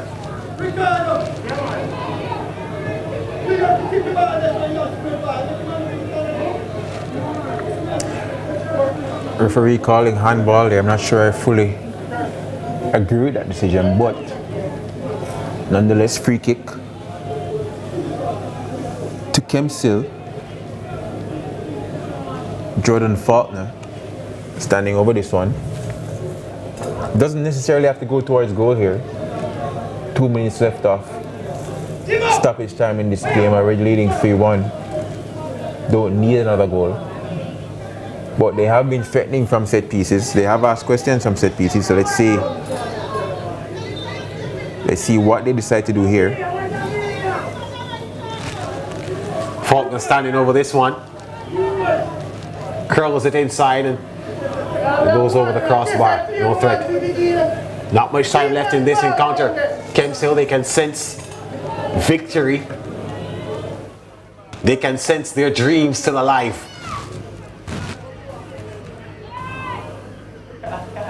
Cornwall College desperately looking for at least one more goal. Morris to Gibson. Gibson comes away with it somehow. Gibson takes a shot. Only into Chambers' arms. A shot that's very indicative of it being the 93rd minute of play. Very weak, very timid shot. Type of shot that you produce from tired legs. The goalkeeper seems to be in some anguish there. Yeah, Chambers goes down and so too did Gibson. And we know he's not impressed with what he's seen today. As time ticks along,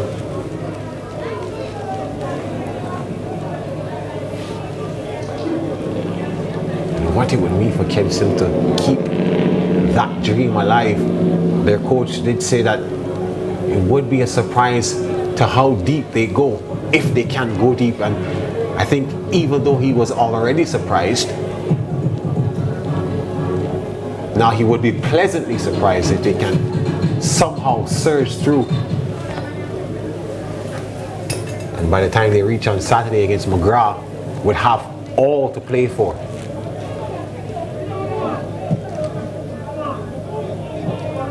In the last few years, Clarendon-based schools have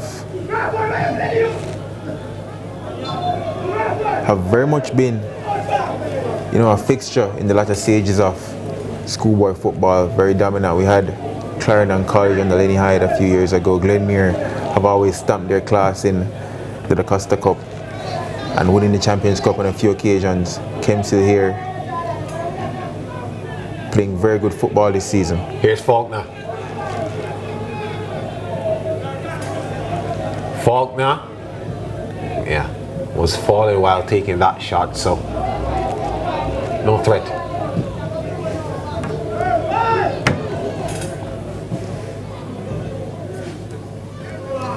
Full time in that game between Christiana High School and Stets. 4 goals to 0. Omar Wedderburn, I'm sure, very pleased, was a bit displeased with his team after their game against Clarendon College on Friday. And there it is. The final whistle sounds, and Kemps Hill High have produced one of the great performances of the Costa Cup season. A 3-1 victory over the mighty Cornwall College. And that result shakes the tournament and sends a message that they may be out, they may be down, but they will not surrender. They came in as a team with belief, and they leave as the team with proof. Disciplined, fearless, clinical, 3 goals full of courage, character, and conviction. Yeah, the Kemps Hill dream stays alive. And they carry a community, a school, a belief, almost into the last 4. 3-1 winners over Cornwall College.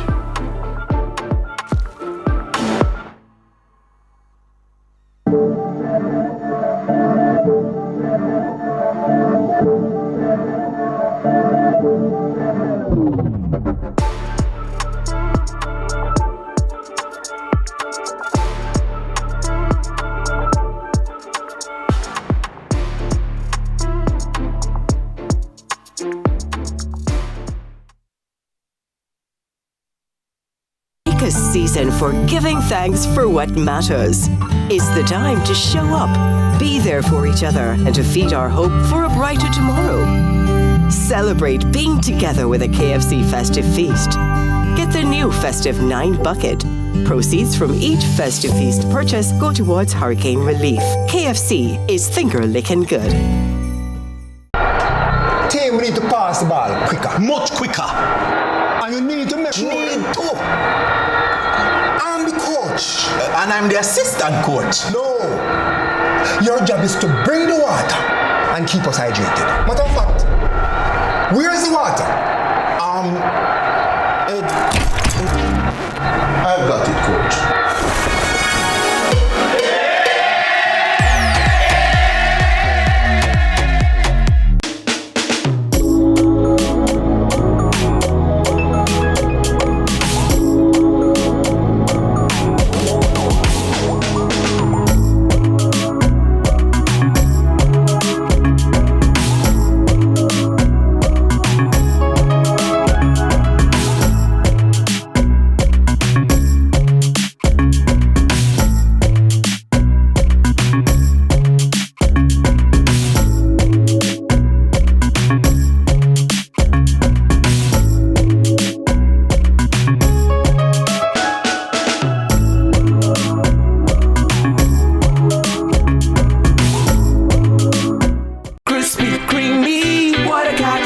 So tasty. What a catch. With a caramel center.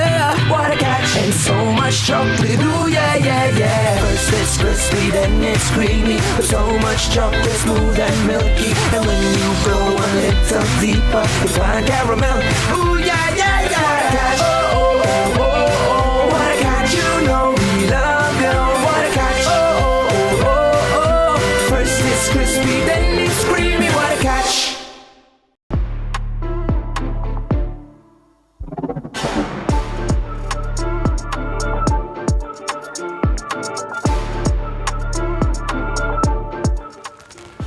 They've been deemed as giant slayers this season, and they slayed yet another giant in their books. Kemps Hill 3-1 winners over Cornwall College in this Group A, the COSA Cup quarterfinals encounter, keeping their hopes alive of a semi-final spot. And what a game it was for them.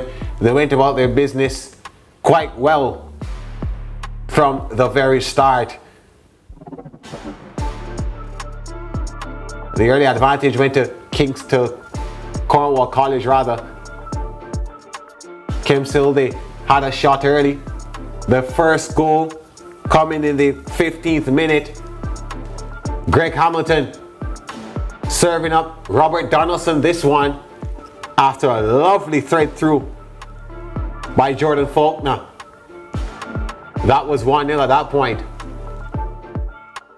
And they were indeed loving it and showing that they came to play. Daly, he was good, Shamar Daly. Hamilton turned scorer. After supplying the first goal, he finished the second one. Wasn't the most convincing taps into the back of the net, but nonetheless in the 19th minute, they were up 2-0.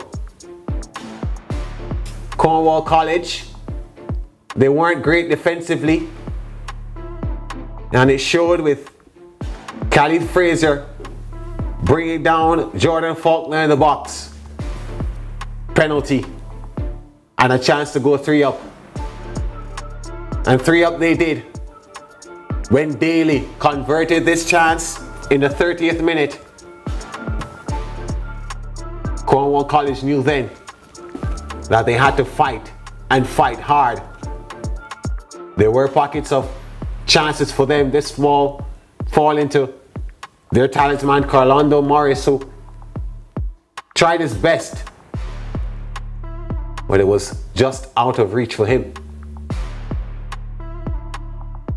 But eventually they would get a chance, get the goal. The shot initially from Shaquem Gibson, crashing off the crossbar, but the 22 goal man was there to clean up. That was a only goal that they would be able to muster this game, Cornwall College, all 4 of the goals in this match coming in the first half.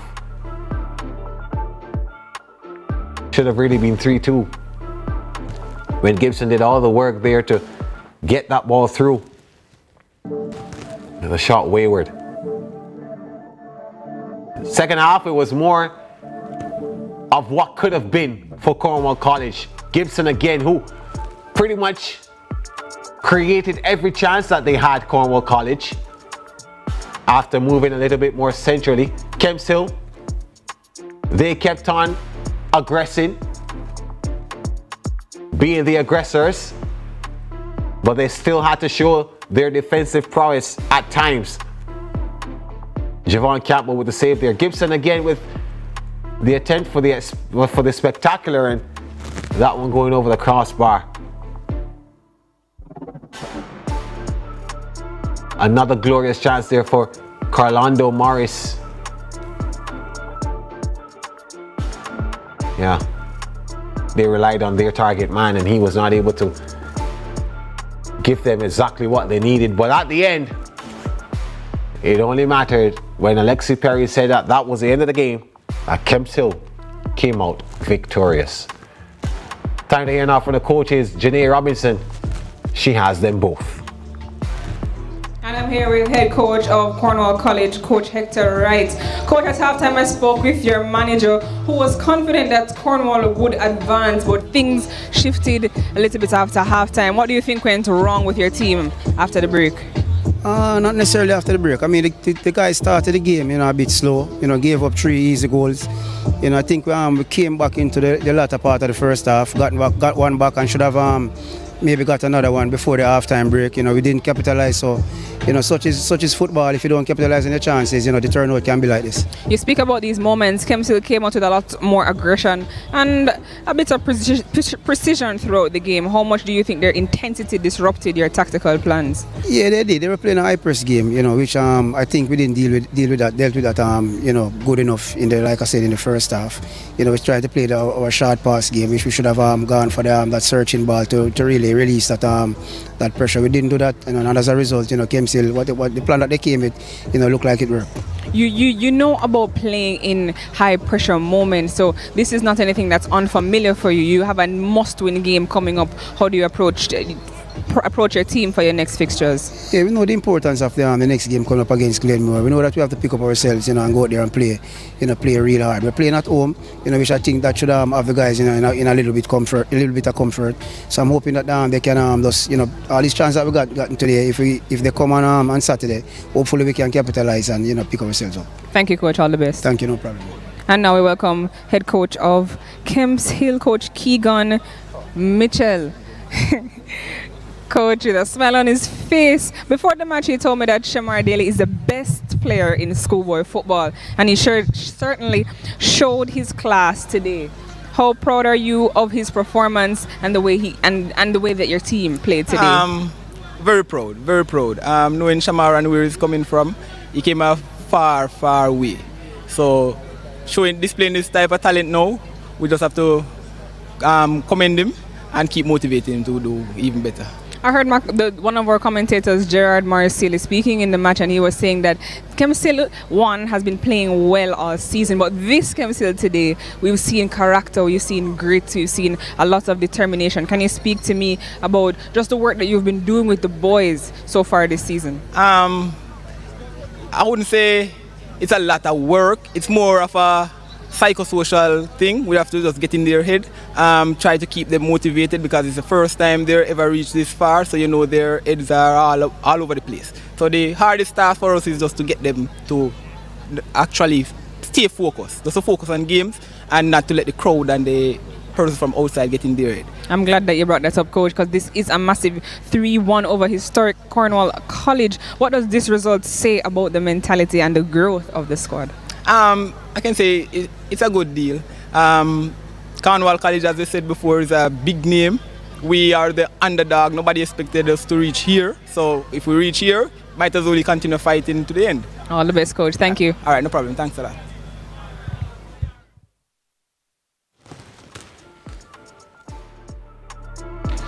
Yeah, so thank you, Janae. Both coaches there sharing their thoughts.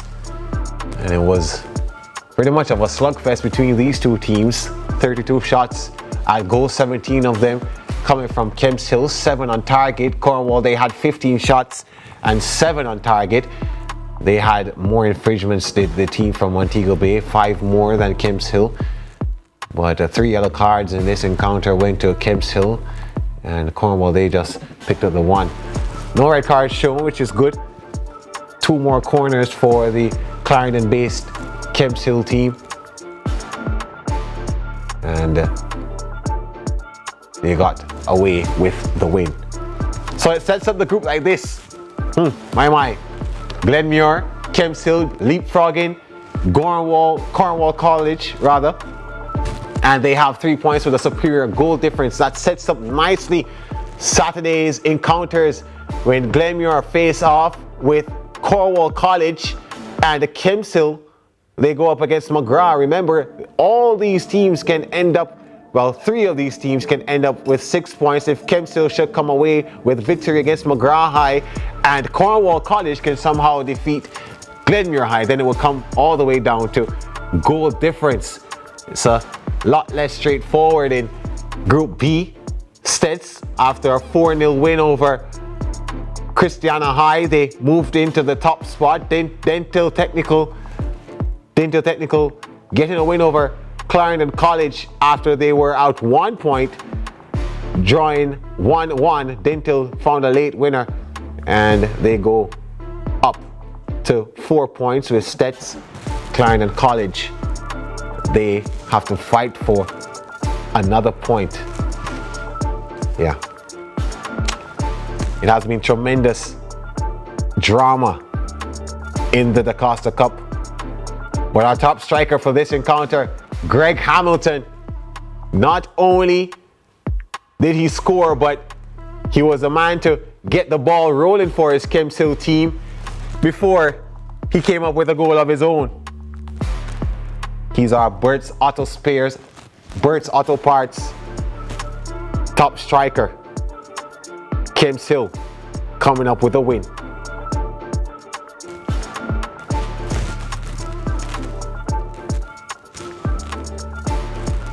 So the DaCosta Cup quarter-final phase, Group A, Kemps Hill 3-1 winners over Cornwall College.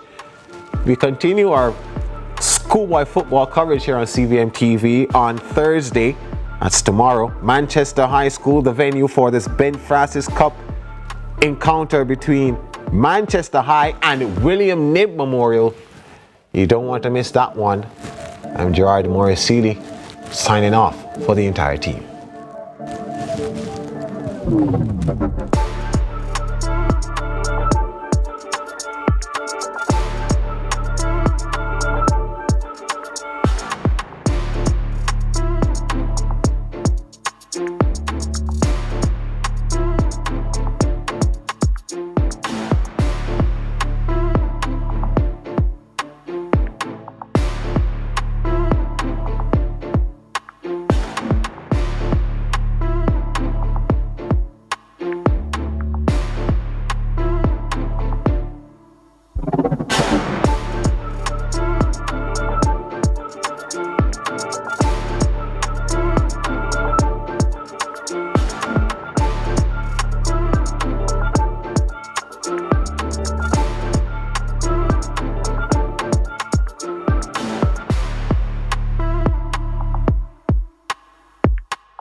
CVM Sports ISSA Schoolboy Football is brought to you by KFC, Ping Pong, Catch, Water, Pringles, Shoe Shake, Powerade, Burt's Auto Parts.